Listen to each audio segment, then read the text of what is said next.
সবাই কেমন আছেন? আলহামদুলিল্লাহ আলহামদুলিল্লাহ আলহামদুলিল্লাহ ওয়া কাফা ওয়া সালামুন আলা ইবাদিহিল্লাযীনা ইসতাফা أما بعد فأعوذ بالله من الشيطان الرجيم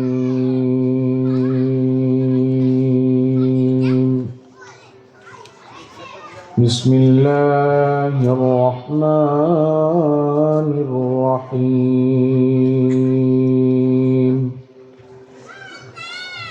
يا أيها الناس كلوا مما في الأرض حلالا طيبا اللهم صل على سيدنا ونبينا وشفيعنا وحبيبنا ومولانا محمد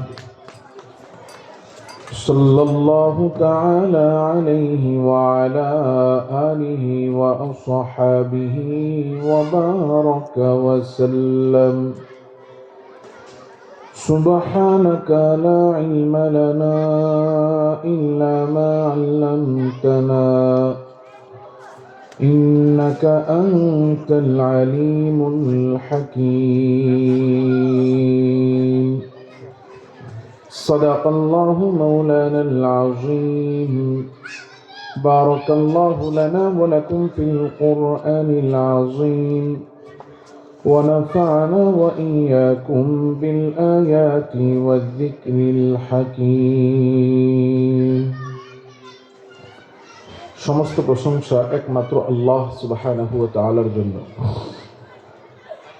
যে মহিয়ান গনিয়ান সর্বশক্তিমান দয়ালু দাতা মেহেরবান রব্বুল আলামিন মাওলাল করিম আল্লাহ সুবহানাহু ওয়া তাআলা আমাকে আপনাকে চরমাটি ভাঙ্গা বাইতুল আমান জামে মসজিদ ও যুব সমাজের উদ্যোগে আয়োজিত আজকের এই ওয়াজ মাহফিলের প্যান্ডেলে ওলামায়ে কেরামের সোহবতে, দ্বীনের নিসবতে, কোরআনের মহাব্বতে দ্বীনি কিছু কথা বলা ও শোনার জন্য আল্লাহ আমাকে আপনাকে মসজিদের মাঠে মাহফিলের এই প্যান্ডেলে আসার ও বসার তৌফিক আল্লাহ আমাদেরকে দিলেন। এই জন্য প্রত্যেকেই অন্তরের অন্তঃস্থল থেকে আল্লাহ সুবহানাহু ওয়া তাআলার দরবারে কৃতজ্ঞ হয়ে কৃতজ্ঞতা আদায় করে কালিমাতুশ শুকর পাঠ করি, আওয়াজ করে জোরে সোরে বলি আলহামদুলিল্লাহ। এখানে আমরা যারা এসেছি আমাদের কাউকে ধরে বেঁধে গ্রেফতার করে আনা হয় নাই। আমরা প্রত্যেকেই এখানে এসেছি নিজের ইচ্ছায় খুশি করার জন্য, রাজি করার জন্য। কাকে? আল্লাহর সন্তুষ্টি আমরা চাই কি চাই না? তাহলে আমরা আল্লাহকে আরেকটু খুশি করার জন্য মজলিসটাকে সুন্দর করি। সামনে একটু ফাঁকা জায়গা আছে, সামনের দিকে ফাঁকা জায়গা পূরণ করি। সহজ হবে, আমরা যে যেখানে আছি একটু দাঁড়ায়া যাই আল্লাহর জন্য। একটা তাকবীর দিয়ে সবাই একটু দাঁড়ায়া যান, লিল্লাহি তাকবীর। দাঁড়ান, সবাই দাঁড়ায়া যান, মাশাআল্লাহ। হ্যাঁ, দাঁড়ায়া সামনের দিকে আগায়া একবারে জমে জমে বসে যান। এই অঞ্চলের মানুষ ধর্মপ্রাণ মানুষ, দিনপ্রিয় মানুষ আমি জানি। আশা করি কিছুক্ষণ পরে ইনশাআল্লাহ এখানে আর জায়গা পাওয়া যাবে না। এই জন্য পরে যারা আসবে আমরা তাদের জন্য জায়গা করে দিই। আল্লাহ কবুল করেন সবাইকে, বলি আমিন। বসে যান, খুব দ্রুত বসে যান, সময় নষ্ট করব না, খুব দ্রুত বসে যান। আল্লাহ আমাদের সবাইকে কবুল করেন, বলি আমিন। এই পৃথিবীতে আমাদেরকে সৃষ্টি করে পাঠিয়েছেন কে? আমাদের সৃষ্টিকর্তা কে? আমাদেরকে এই পৃথিবীতে লালন পালন করেন কে? তাইলে আমাদের লালন কর্তা কে? আমাদের পালন কর্তা কে? এই পৃথিবীতে আমরা প্রত্যেকেই খাদ্য গ্রহণ করি, রিজিক গ্রহণ করি। এই রিজিক আমাদেরকে দেন কে? তাহলে আমাদের রিজিক দাতা কে? জোরে বলেন তো, রিজিক দাতা কে? রিজিক দাতা যে আল্লাহ, এই কথাটার বিশ্বাস কি আমাদের সবার অন্তরে আছে? আসলেই আছে? সত্যি আছে? আসলে আমরা মুখে বলি আল্লাহ রিজিক দাতা, কিন্তু আমাদের অধিকাংশ মানুষ আমরা মুখে স্বীকার করি, মুখে দাবি করি যে আল্লাহ রিজিক দাতা, আল্লাহকে রিজিক দাতা বিশ্বাস করি। এটা আমরা মুখে বলি, কিন্তু আমরা অধিকাংশ মানুষের অন্তরে বিশ্বাস নাই। অধিকাংশ মানুষের অন্তরে বিশ্বাস নাই যে আল্লাহ রিজিক দাতা। এখন প্রশ্ন করতে পারেন, হুজুর আমরা কইলাম আল্লাহ রিজিক দাতা আর আল্লাহ রিজিক দাতা বিশ্বাস করি, আপনি কোন অধিকাংশ মানুষের মধ্যে বিশ্বাস নাই? আমি বলি হ্যাঁ। প্রমাণ কি? প্রমাণ দুনিয়াতে যারা চাকরি করে তাদের দিকে তাকান। চাকরিজীবীদের মধ্যে বহু চাকরিজীবী এমন আছে যে তারা চাকরি করতে যায় তাদের জীবনে এমন এমন পরিস্থিতি আসে যে চাকরি আর আল্লাহর হুকুম মুখামুখি। মানে অবস্থাটা এমন, এখানে আল্লাহর হুকুম মানতে গেলে চাকরি নষ্ট হয়, চাকরি ঠিক রাখতে গেলে আল্লাহর হুকুম নষ্ট হয়। এমন পরিস্থিতি আসে কি আসে না? বলেন তো, ঘুষ খাওয়া আল্লাহর হুকুমে আদেশ না নিষেধ? তাহলে আল্লাহর পক্ষ থেকে নিষেধ হইলো তুমি ঘুষ খেও না। চাকরি বলতেছে তোমার তো বেতন কম, তুমি এখানে ঘুষ নিলে তোমার ইনকাম বেশি হবে। তো আমি আর আপনি এই জায়গায় চাকরি ঠিক রাখি, আল্লাহর হুকুম নষ্ট করি। গতকালকে ইন্টারনেটের মধ্যে ফেসবুকে একটা ভিডিও আসছে, একজন ছেলে প্রবাসে থাকে সম্ভবত, না কোথায় থাকে, সে যেখানে চাকরি করে সেখানে তাকে বলে দিছে যে এখানে চাকরি করতে হইলে দাড়ি রাখা যাবে না, একেবারে আমার মতো লম্বা বড় দাড়ি। যারা ফেসবুক চালায় দেখছেন, কে কে দেখছেন একটু হাত তুলেন তো। এই যে সামনে কয়েকজন পাওয়া গেছে, মুরব্বীরা তো ফেসবুক কি বুঝেই না, এরা দেখবে কোথা থেকে। সেলুনের মধ্যে যাইয়া একেবারে লম্বা দাড়ি কেটে ফেলতেছে, পুরো একবারে চেসে সাফ করে দিচ্ছে। কেন? চাকরির জন্য। আমরা দুনিয়াতে চাকরি করতে গেলে এমন এমন পরিস্থিতি পড়ে যে চাকরি আর আল্লাহর হুকুম মুখামুখি। আমরা চাকরি ঠিক রাখি, আল্লাহর হুকুম নষ্ট করি। ব্যবসায়ীরা ব্যবসা করতে যায় দেখে ব্যবসা আর আল্লাহর হুকুম মুখামুখি। আল্লাহর হুকুম ওজনে কম দিতে পারবা না, আমি তাকে দেখি ওজনে কম না দিলে ব্যবসা কম হয়। আল্লাহর হুকুম 1 নাম্বার বলে কাউরে 2 নাম্বার দিতে পারবা না, আমি দেখি 1 নাম্বার বলে 2 নাম্বার না দিলে ব্যবসা কম হয়। আল্লাহর হুকুম সিন্ডিকেট করে কোনো কিছুর দাম বাড়ানো যাবে না, আমি তাকে দেখি সিন্ডিকেট করে দাম যদি না বাড়াই তাহলে ব্যবসা হবে কিভাবে? তাহলে আল্লাহর হুকুম আর ব্যবসা মুখামুখি। আল্লাহর হুকুম ঠিক রাখতে গেলে ব্যবসা নষ্ট, ব্যবসা ঠিক রাখতে গেলে আল্লাহর হুকুম নষ্ট। আমরা ব্যবসা ঠিক রাখি, আল্লাহর হুকুম নষ্ট করি। দুনিয়াতে যারা রাজনীতি করে দেখবেন, রাজনীতি করতে যায় আর রাজনীতির মধ্যেও রাজনীতি আর আল্লাহর হুকুম মুখামুখি হয় কি হয় না? জোরে কোন। এখন রাজনীতি ঠিক রাখতে গেলে আল্লাহর হুকুম নষ্ট হয়, আল্লাহর হুকুম ঠিক রাখতে গেলে রাজনীতি নষ্ট হয়। এখন চিন্তা করে রাজনীতিটা ঠিক রাখা লাগবে, রাজনীতি ঠিক রাখে আল্লাহর হুকুম নষ্ট করে। এখন চাকরিজীবীরা গিয়ে জিজ্ঞাসা করেন, ও চাকরিজীবী ভাই, আল্লাহর হুকুম নষ্ট করলা কেন, দাড়ি কাটলা কেন, নামাজ পড়ো না কেন? আরে এখানে নামাজ পড়তে গেলে দাড়ি রাখতে গেলে আমার চাকরি থাকবে না, চাকরি না থাকলে খাবো কি? ব্যবসায়ীরা জিজ্ঞাসা করেন, আল্লাহর হুকুম নষ্ট করলা কেন? আল্লাহ বলছে ওজনে কম না দিতে, দিলা কেন? 1 নাম্বার বলে 2 নাম্বার না দিতে দিলা কেন? তুমি সিন্ডিকেট করতে আল্লাহ নিষেধ করছে, করলা কেন? কয় আরে এটা তো ব্যবসা, এইটা যদি না করি তাহলে তো ইনকাম হবে না, ইনকাম না হলে খাবো কি, না খেয়ে মরবো নাকি? রাজনীতিবিদরা গিয়ে প্রশ্ন করেন, ও রাজনীতিবিদ ভাই, আল্লাহর হুকুম নষ্ট করলেন কেন? মূর্তি পূজায় গেলেন কেন?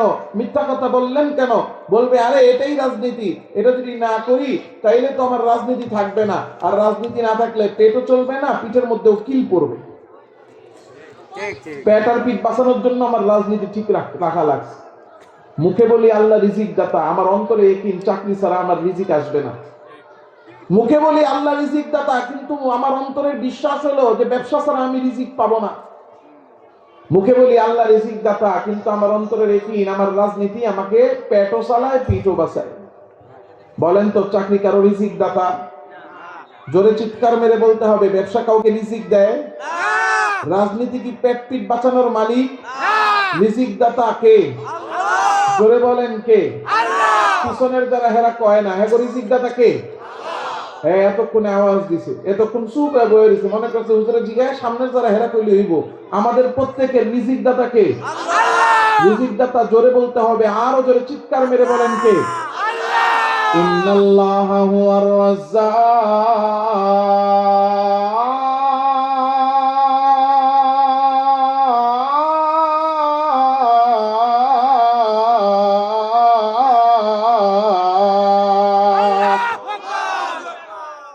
রিজিক দাতা কেবলমাত্র শুধুমাত্র একমাত্র একজন, তিনি ছাড়া আর কেউ না। জোরে বলেন রিজিক দাতা কে?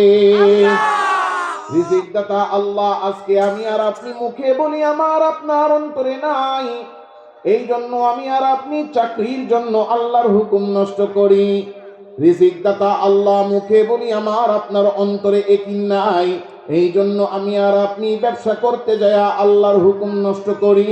রিজিক দাতা আল্লাহ। আমি আর আপনি মুখে বলি, কিন্তু আমার আপনার অন্তরে এই ইয়াকিন নাই। এই জন্য আমি আর আপনি রাজনীতি করতে যাইয়া আল্লাহর হুকুম নষ্ট করি। কিন্তু আমার চাকরি আমার রিজিক দাতা না, আমার ব্যবসা আমাকে রিজিক দেয় না, আমার রাজনীতি আমার পেট আর পিঠ বাঁচায় না। আমার রিজিক দাতা শুধুমাত্র কেবলমাত্র একমাত্র একজন, তিনি ছাড়া আর কেউ না। জোরে বলেন কে? রিজিক দাতা আল্লাহ। কেমনে আমারে আপনারে রিজিক দেয়? মালিক ডাক দিয়া বলেন, বান্দা আমি আল্লাহ তোর রিজিক দাতা। কেমনে তোরে রিজিক দেই? যদি প্রমাণ চাস তো তোর পায়ের নিচে মাটির দিকে তাকা, মাটির দিকে তাকাবি তো প্রমাণ পেয়ে যাবি তোরে রিজিক দান করেন কে। ওয়া আয়াতুল লাহুমুল আরদুল মাইতা আহইয়াইনাহা ওয়া আখরাজনা মিনহা হাব্বা ফামিনহু ইয়াকুলুন।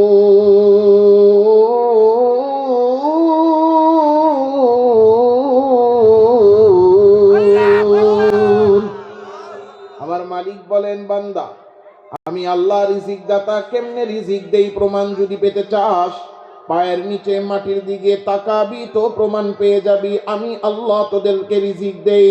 কেমনে আল্লাহ রিজিক দেন?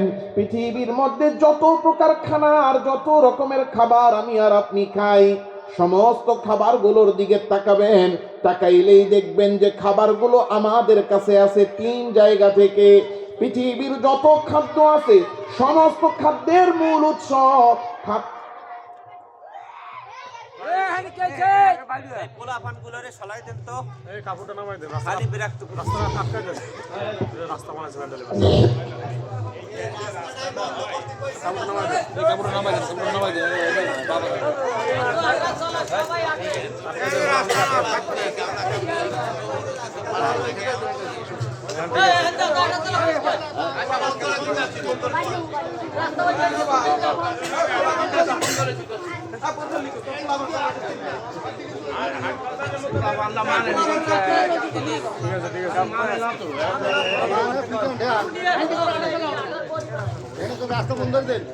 আল্লাহ।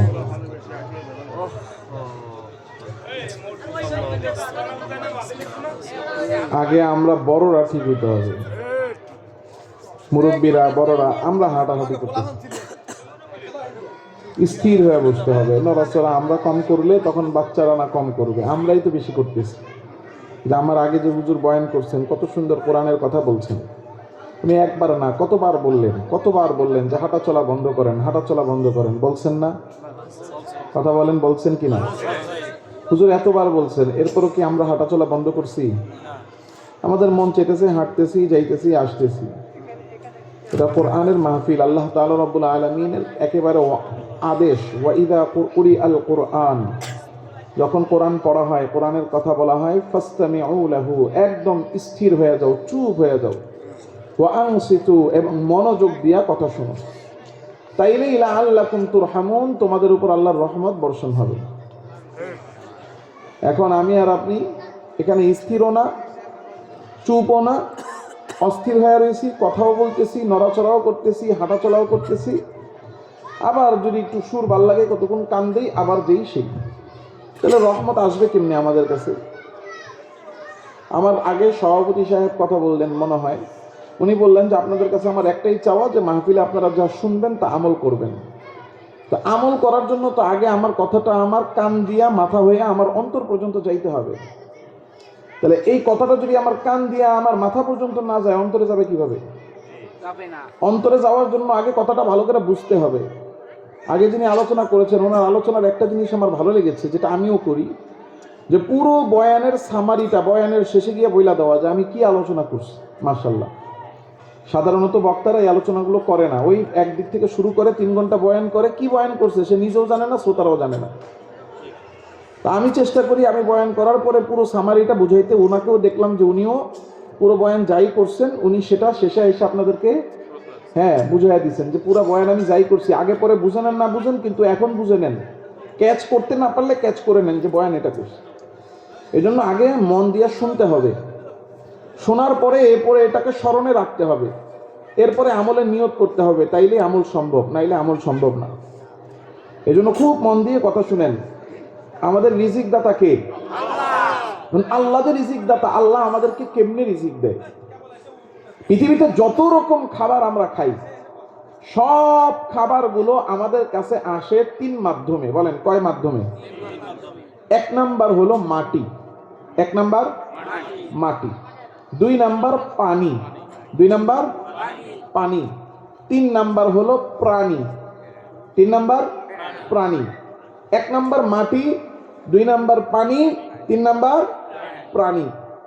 আপনি পৃথিবীর যে কোনো খাবার হাতে নিবেন, যদি কারো মনে চায় কোনো খাবারের নাম বলতে, দাঁড়ায় বলতে পারেন হুজুর এই খাবারটা। যেই খাবারের নাম বলবেন দেখবেন ওই খাবারটা হয়তো আমাদের কাছে উদ্ভিদের মাধ্যমে আসছে। মাটি মানে হলো উদ্ভিদ, গাছ, সহজ কথায় হয় গাছ, নাইলে প্রাণী, নাইলে পানি। বলেন গাছ, প্রাণী, পানি। যে কোনো খাবার, আপনি ভাত খাইতে বসছেন, ভাত হয়েছে কি থেকে? ভাত হয়েছে ধান থেকে, চাল থেকে। চাল হয়েছে ধান থেকে। ধান কোথায়? গাছে। গাছ কই?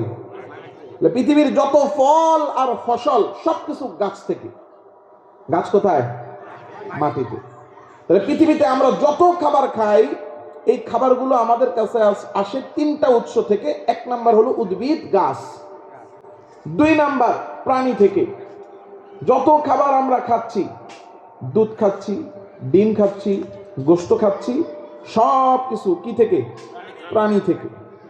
আর একটা হলো পানি, এমন এক জিনিস, এটার মধ্যে লবণ মিশাবেন, স্যালাইন, এটার মধ্যে চিনি মিশাবেন, শরবত, লিকার দিবেন, চা, এটার মধ্যে আপনি একটু রং বেরঙের মেডিসিন দিবেন, হয়ে যাবে মোজো, লেমন।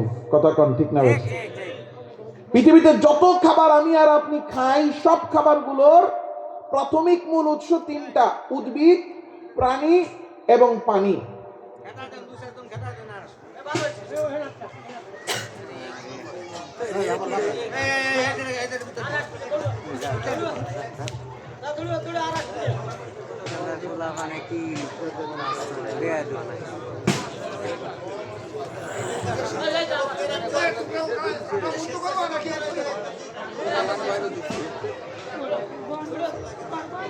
তাহলে সমস্ত খাবারের প্রাথমিক মূল উৎস কয়টা?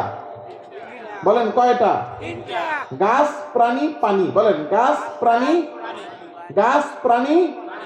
এক নাম্বার, এক নাম্বার, দুই নাম্বার প্রাণী, তিন নাম্বার পানি। এই তিন মূল উৎসের মূল উৎস হলো মাটি। গাছ থেকে যত ফল ফসল পাই, এই গাছগুলো পাই আমরা মাটি থেকে। কথা বলেন। পৃথিবীতে যত পানি আমরা পাচ্ছি, এই পানিগুলো পাই কোথা থেকে? পুকুর, নদী, সমুদ্র। এগুলো কি সব আকাশে না মাটিতে? টিউবওয়েল, সামারসিবল, ডিপকল যা বসাই, আকাশে না মাটিতে? তাহলে পৃথিবীতে যত পানি আমরা পাচ্ছি, সব পানিগুলো মাটি থেকে। এখানে একজন দাঁড়ায় বলতে পারেন হুজুর বৃষ্টির পানি তো আর মাটির থেকে পাই না, এটা তো আকাশ থেকে পড়ে। বিজ্ঞানীরা বলছেন না, ওটা আকাশের পানি না, সূর্যের তাপে আমরা যে অনেক সময় চুলার মধ্যে আগুন পানি গরম করি, বিভিন্ন রান্না বান্না করি, দেখবেন বাতাস হয়ে উইরা যায় বাষ্প। এই বাষ্পগুলা আকাশে গিয়া মেঘ হয়ে জমা হয়, পরে গিয়া ওই পানিগুলাই আবার জমিনে পড়ে। তাহলে বৃষ্টির পানি এই আকাশের পানি না মাটির পানি? তাহলে পৃথিবীতে যত পানি আছে সব পানিগুলো আমরা মাটি থেকে পাচ্ছি। দিচ্ছেন কে?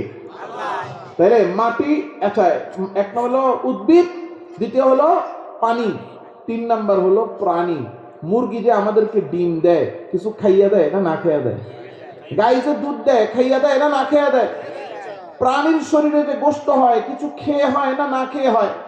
ওরা কি খেয়ে হচ্ছে? ওই যে মাটি থেকে বের হওয়া উদ্ভিদ, ওইগুলা খায়, এরপরে আমাদেরকে দুধ ডিম গোশত দেয়। তাহলে এগুলার পিছনেও মাটির অবদান আছে না নাই? তাহলে পৃথিবীতে আমি আর আপনি যত খাদ্য খাই, যত রকমের খাবার খাই, সব খানাগুলো আমাকে আপনাকে এই মাটি থেকে দান করেন কে? রিজিক দাতা আল্লাহ আমার আপনার জন্য এই মাটিকে রিজিকের খাজানা বানাইছেন। এই জমিনকে আমার আপনার জন্য আল্লাহ রিজিকের খাজানা বানাইয়া আমারে আপনারে আল্লাহ ডাক দিয়া বলেন, ইয়া আইয়ুহান নাস কুলু মিম্মা ফিল আরদি হালালান তাইয়্যিবা। মালিক ডাক দিয়া বলেন, ও দুনিয়ার মানুষেরা, আমি আল্লাহ তোমাদের রিজিক দাতা। তোমাদেরকে আমি আল্লাহ এই জমিন থেকে রিজিক দেই, কারণ এই জমিনকে তোমাদের জন্য আমি আল্লাহ রিজিকের খাজানা বানাইছি। সুতরাং এই রিজিক থেকেই এই জমিন থেকেই তোমাদেরকে সমস্ত রিজিক দেওয়া হয়। জমিন থেকে বের হওয়া যেই খাদ্যগুলো তোমাদের সামনে আসে, জমিন থেকে বের হওয়া এই খাবারগুলোর মধ্যেও আমি আল্লাহ তোমাদের জন্য পরীক্ষা রেখে দিয়েছি, কারণ এই দুনিয়ার হায়াতে আমার আপনার জন্য পরীক্ষার হায়াত বানাইছেন কে? আল্লাযী খালাকাল মাউতা ওয়াল হায়াতা লিয়াবলুয়াকুম আইয়ুকুম আহসানু আমালা।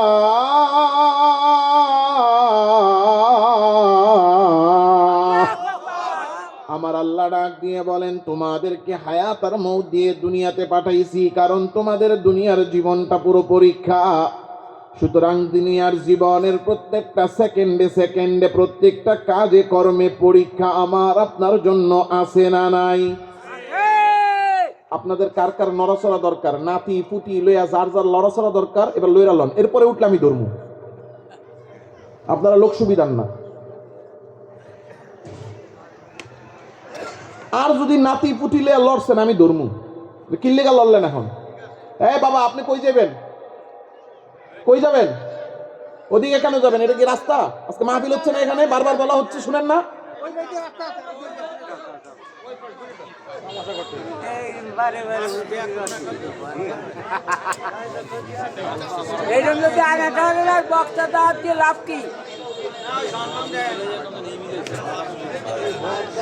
যান যান, কথা বলেন না, যান।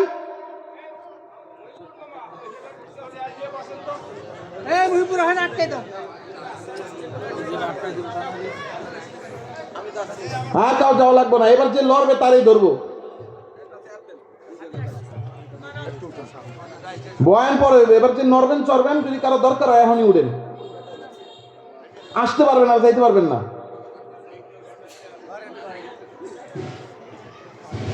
করেন করেন কইেন না আপনি। আমি টেপ রেকর্ডার না যে আমি এখানে টেপ রেকর্ডার ছেড়ে দিব আর চলতে থাকবে। আমার কথা বলতে হইলে আমাকে পরিবেশ দিতে হবে। একটা হলো কোরআনের একটা আদব আছে না নাই? কোরআনের আদব রক্ষা করতে হবে। এবার আমি যেখানে বসছি আমাকেও কথা বলার মতো ফ্লো দিতে হবে। আমি যদি এখন যদি বয়ানটা ভালো না হয়, কালকে সকালে করবেন কি বক্তা আনছে এত টাকা দিয়া, বয়ানই তো ঠিক মতো করতে পারেনি।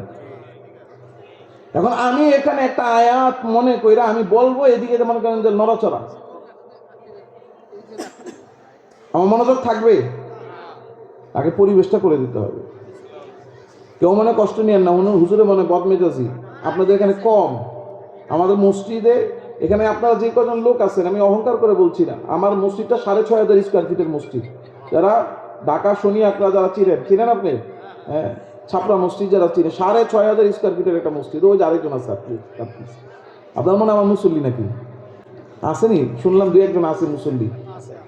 ওই যে মাশাআল্লাহ কতজন আছে ওখানে। এক একটা ফ্লোরে প্রায় 500-700 খানেক মুসল্লি নামাজ পড়ে, কোনো আওয়াজ নেই। ফ্লোর তৈরি করে দিতে হবে। আপনারা বলেন, আমাকে বলেন, মাহফিল কি উদ্দেশ্য কি? না না, আল্লাহকে পাওয়া না। উদ্দেশ্য হইল দ্বীনি কিছু নসিহা শুনে নিজের মধ্যে হেদায়েত আনার চেষ্টা করা। হেদায়েত আসলেই তো আল্লাহকে পাবেন। এই যে পাইকারি কথা, এটা হলো আল্লাহকে পাওয়ার জন্য সব কাজ করি, কিন্তু এই যে প্র্যাকটিক্যালি যে মাহফিল বানাইছেন উদ্দেশ্য কি? দ্বীনি কথা মনোযোগ দিয়া শোনা। কথা বলেন। আর আপনি কথা শুনলেন না, আপনি আল্লাহরে পাবেন কিভাবে? শুধু কথা শুনলে আপনি মাহফিল করছেন আপনি আল্লাহরে পেয়ে যাবেন, এটা ভুল। মাহফিলের আয়োজন যেমন করেছেন, কথাগুলো বলতে হবে হালাল কথা, কোরআনের কথা, হাদিসের কথা শুনতেও হবে, পরে আমল করতে হবে। তাইলে না আপনি আল্লাহকে পাওয়ার রাস্তা বানাইলেন। এই জন্য এখন এই এতগুলো সময় নষ্ট করলাম। আমি বয়ানে কখনো 1 মিনিট সময় নষ্ট করি না। এই 1 মিনিটও লাগে না আমার খুতবা পড়তে। আমি শুধু সবচেয়ে এর চেয়ে ছোট খুতবা কেউ পড়ে না, এর চেয়ে ছোট খুতবা কেউ বয়ানে পড়ে না মাহফিলে, দেখবেন না। শুধু এক খুতবা, একেবারে 1 লাইনের খুতবা পড়ে দুরূদ শরীফ পড়ে কথা শুরু করছি, যাতে কারো সময় নষ্ট না হয়। অন্যান্য বক্তারা 20 মিনিট লাগায় শুধু খুতবা পড়তে। এই এতগুলো সময় নষ্ট করলাম পরিবেশ বানানোর জন্য। এখন মন দিয়ে কথা শুনে। আল্লাহ আমাদের সবাইকে উপকারী কিছু কথা আমাকে বলার, আপনাদেরকে শুনে বুঝে আমাদের সবাইকে আমলের তৌফিক দেন বলি আমিন। পৃথিবীতে যত খাবার আমরা খাই সব খাবারগুলো আমাদের কাছে আসে প্রাথমিক তিনটা উৎস থেকে। একটা হলো উদ্ভিদ, আরেকটা হলো প্রাণী, আরেকটা হলো পানি। এই তিন মূল উৎসের মূল উৎস মাটিকে বানাইছেন কে? আল্লাহ। রিজিক দাতা আল্লাহ আমার আপনার জন্য এই মাটিকে রিজিকের খাজানা বানাইয়া আমাকে আপনাকে হুকুম করতেছেন, ইয়া আইয়ুহান নাসু কুলু মিম্মা ফিল আরদি হালালান তাইয়্যিবা। ও দুনিয়ার মানুষেরা, আমি আল্লাহ তাআলা তোমাদেরকে দুনিয়াতে পাঠাইছি পরীক্ষা নেওয়ার জন্য। প্রতিটা সেকেন্ডে, হায়াতের প্রতিটা কাজে, প্রতিটা কর্মে তোমাদের জন্য পরীক্ষা আছে। সুতরাং তোমরা যেই খানা খাও ওই খাবারের মধ্যেও আল্লাহর পক্ষ থেকে পরীক্ষা আছে না নাই? আল্লাহ বলেন খাদ্যের মধ্যে পরীক্ষা দিলাম। কেমনে? খাদ্যরে দুইটা ভাগে বিভক্ত করে দিলাম। এক প্রকার খাদ্যের নাম আমি আল্লাহ বানায়া দিলাম হালাল, আর এক প্রকার খাদ্য যেইগুলার নাম আমি আল্লাহ দিয়া দিলাম হারাম। ইত্তাকিল মাহারিম, হারাম খাদ্যগুলা বর্জন করবা। আর বান্দা দুনিয়ার মধ্যে যে হালাল খাদ্যগুলা আছে ওই হালাল খাদ্যগুলা তোমরা খাবা। তো বলেন তো মুসলমান, আমারে আপনারে হালাল খাওয়ার আদেশ করে হারাম খাইতে নিষেধ করে দিয়েছেন কে? আল্লাহ যে হালাল খাইতে আদেশ করলেন, হারাম খাইতে নিষেধ করলেন, এই কথাটা আমি আপনি আমরা প্রত্যেকটা মুসলমানের জানা আছে। প্রত্যেকটা মুসলমান জানি যে হালাল খাইতে হবে, হারাম খাওয়া যাবে না। এবার বলেন তো, যাই না শুই না আমি আর আপনি হারাম, আজকে মুসলমান হারাম খায় কি খায় না? মুসলমান হারাম খায় তো খায়। অনেক সময় এমন হয় আপনি যাইয়া বলবেন হারাম কেন খাইলা, বলবে এইটা যে হারাম তাই তো জানি না। এই জন্য আমাকে আপনাকে জানতে হবে কোনটা হালাল কোনটা হারাম, জানার দরকার আছে না নাই? এখন সবগুলার নাম ধরে তো বলা সম্ভব না, এটা আম জায়গা, এখানে খুব সহজে যাতে বুঝতে পারেন এই জন্য পৃথিবীর সব হারাম গুলাকে আমি আপনাদের সামনে সহজে উপস্থাপন করি। আল্লাহ যে হারাম খাইতে নিষেধ করছেন, এই হারাম গুলার মধ্যে পৃথিবীতে যত হারাম আছে সমস্ত হারাম গুলো তিন প্রকার। আল্লাহ যে হারাম খাইতে নিষেধ করছেন পৃথিবীর সমস্ত হারাম গুলা কয় প্রকার? জোরে বলেন, হারাম কত প্রকার? কয় না এখনো? সবাই বলেন, কারণ এইটা সবচেয়ে গুরুত্বপূর্ণ বিষয়। পৃথিবীতে যত হারাম আছে আল্লাহ যে বলছেন হারাম খেও না, এই হারাম গুলো তিন প্রকার। সমস্ত হারাম কয় প্রকার? এক নাম্বার, সহজে বোঝার জন্য বলবেন শুধু জিনিসটাই হারাম। এক নাম্বার জিনিসটাই হারাম। বলেন এক নাম্বার। এক নাম্বার হারামের এক নাম্বার প্রকার কি? বলেন বলেন বলেন বলেন। জিনিসটাই হারাম, অর্থাৎ এমন জিনিস যেই জিনিসটাকে ডাইরেক্ট আল্লাহ হারাম বলে ঘোষণা করেছে। حرمت عليكم الميتة والدم ولحم الخنزير।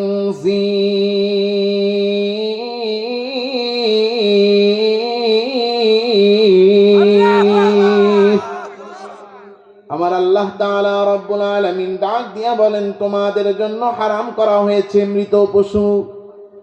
তাহলে বলেন তো, গরু একটা মরে গেছে, ওই মরা গরু মুসলমানের জন্য হালাল না হারাম? কারণ মরা পশুকে আমার আপনার জন্য মুসলমানের জন্য হারাম ঘোষণা করেছেন কে?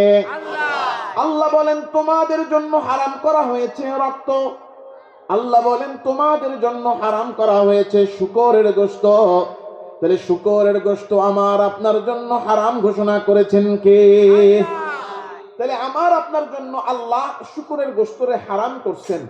এখন এই যে আল্লাহ শূকরের গোশতরে হারাম করলেন, এই শূকরের গোশতরে কোনো পদ্ধতিতে কোনো প্রসেসে হালাল বানানো যাবে?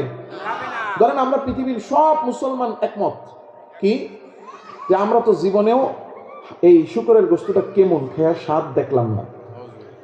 এখন আমরা এটা হারাম মনে করি, শুধু টেস্ট কেমন এই টেস্টটা দেখার জন্য আমরা একটা শূকর জবাই করে খালি একবার একটু খেয়ার টেস্ট করে দেখবো, তাও পেট ভরে না, খালি টেস্টটা কেমন এটা যাচাই করবো।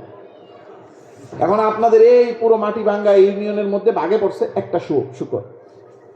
এই একটা শূকর হালাল বানানোর জন্য কাবা ঘরের ইমাম সাহেবকে আইনা তারে দিয়া জবাই করা হয়েছে। কাবা ঘরের ইমাম সাহেব জবাই করছে, আরো একটু পবিত্র করার জন্য জমজমের পানি দিয়া এটার ধোয়া হয়েছে। এরপরে জমজমের পানির মধ্যে সিদ্ধ কইরা একবার রস ফালাইছে, এরপরে জমজমের পানি দিয়া সুন্দর মতো রান্না বান্না কইরা একজন ভাগে এক টুকরাও পায় নাই, পাইছে এক সুতা, গোস্তের ভিতরে সুতো সুতো আছে না? এখন বলেন তো এটা হালাল হবে? তো হবে না। কেন হবে না? জিনিসটাই হারাম। কারণ বলেন কারণ কি? জিনিসটাই হারাম। আল্লাহ এই জিনিসটাকে হারাম ঘোষণা করছে, আল্লাহ যেটাকে ডাইরেক্ট হারাম বলে ঘোষণা করছে, সুতরাং ওইটাকে কোনোভাবেই হালাল বানানো যায় না। তাইলে শুকরের গোশত জিনিসটাই, পায়খানা জিনিসটাই, মদ জিনিসটাই, অ্যালকোহল জিনিসটাই। এখন যদি বলে যে এখন তো গায়ে হলুদ, বিয়া হবে, গায়ে হলুদের রাত্রে একটু বোতল না খাইলে কি জমেনি? এই বয়সে না খাইলে কবে খাবে? এই অজুহাত দিয়া হলুদের রাত্রে 16 ডিসেম্বরের আগে 31 নাইটে এরপরে সুন্দর করে বোতল আইনা অল্প অল্প করে খায়, হালাল না হারাম? ও আমার যুবক ভাইয়েরা, আল্লাহ তাআলা রাব্বুল আলামিন এটাকে হারাম করেছেন। কোন প্রসেসে, কোন পদ্ধতিতে এটাকে হালাল বানানোর উপায় নাই। হ্যাঁ, এখন তো দেখি সৌদি আরবেও কি হালাল বার বানায় ফেলাইছে, বলেন না নাউজুবিল্লাহ। তাহলে হারামের প্রথম প্রকার এমন খাদ্য যেই জিনিসটাই হারাম। হারামের দ্বিতীয় প্রকার খুব ভালো করে বুঝছেন, এই জিনিসগুলো আমাদেরকে মাথার মধ্যে ঢুকাইতে হবে। হারামের দ্বিতীয় প্রকার জিনিসটা হালাল কিন্তু পদ্ধতিগত কারণে হারাম। বলেন হালাল জিনিস হারাম হয়ে গেছে কি কারণে? পদ্ধতিগত কারণে।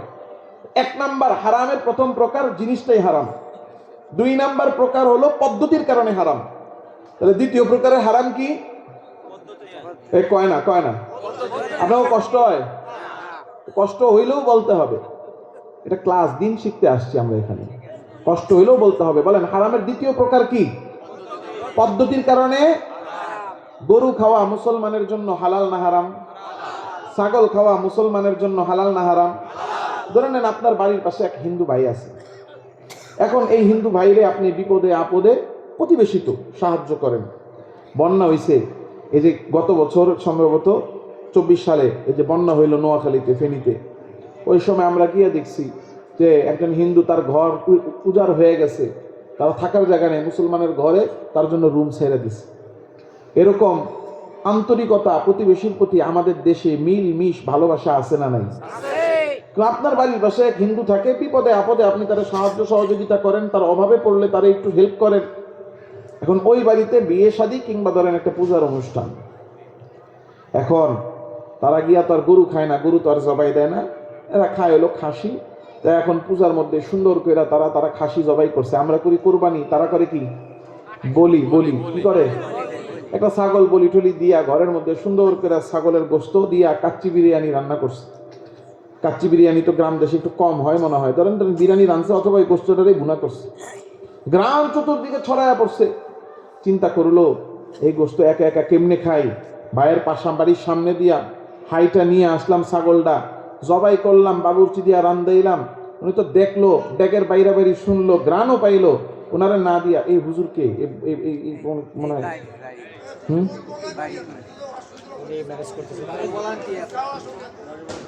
কমাইতে হবে, একটু ঘুরাফেরা করেন।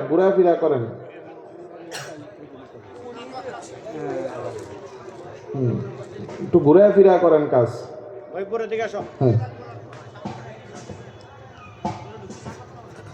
এখন আপনারা হিন্দু ভাই চিন্তা করলো একা একা কেমনে খাই, উনি মহাব্বত কইরা ভালোবাসা ওই এক পাতিলের মধ্যে কি করলো, কাচ্চি বিরিয়ানি 1 বোল অথবা 1 প্লেট আপনার ঘরে আইসা দিয়া গেল। বলেন তো মুসলমান, এই যে খাসির গোশতের কাচ্চি দিয়া গেল, এটা খাওয়া আমার আপনার জন্য হালাল না হারাম? খাসি খাওয়া তো হালাল ছিল, কি কারণে? ওয়ামা উহিল্লা লিগাইরিল্লাহি বিহি,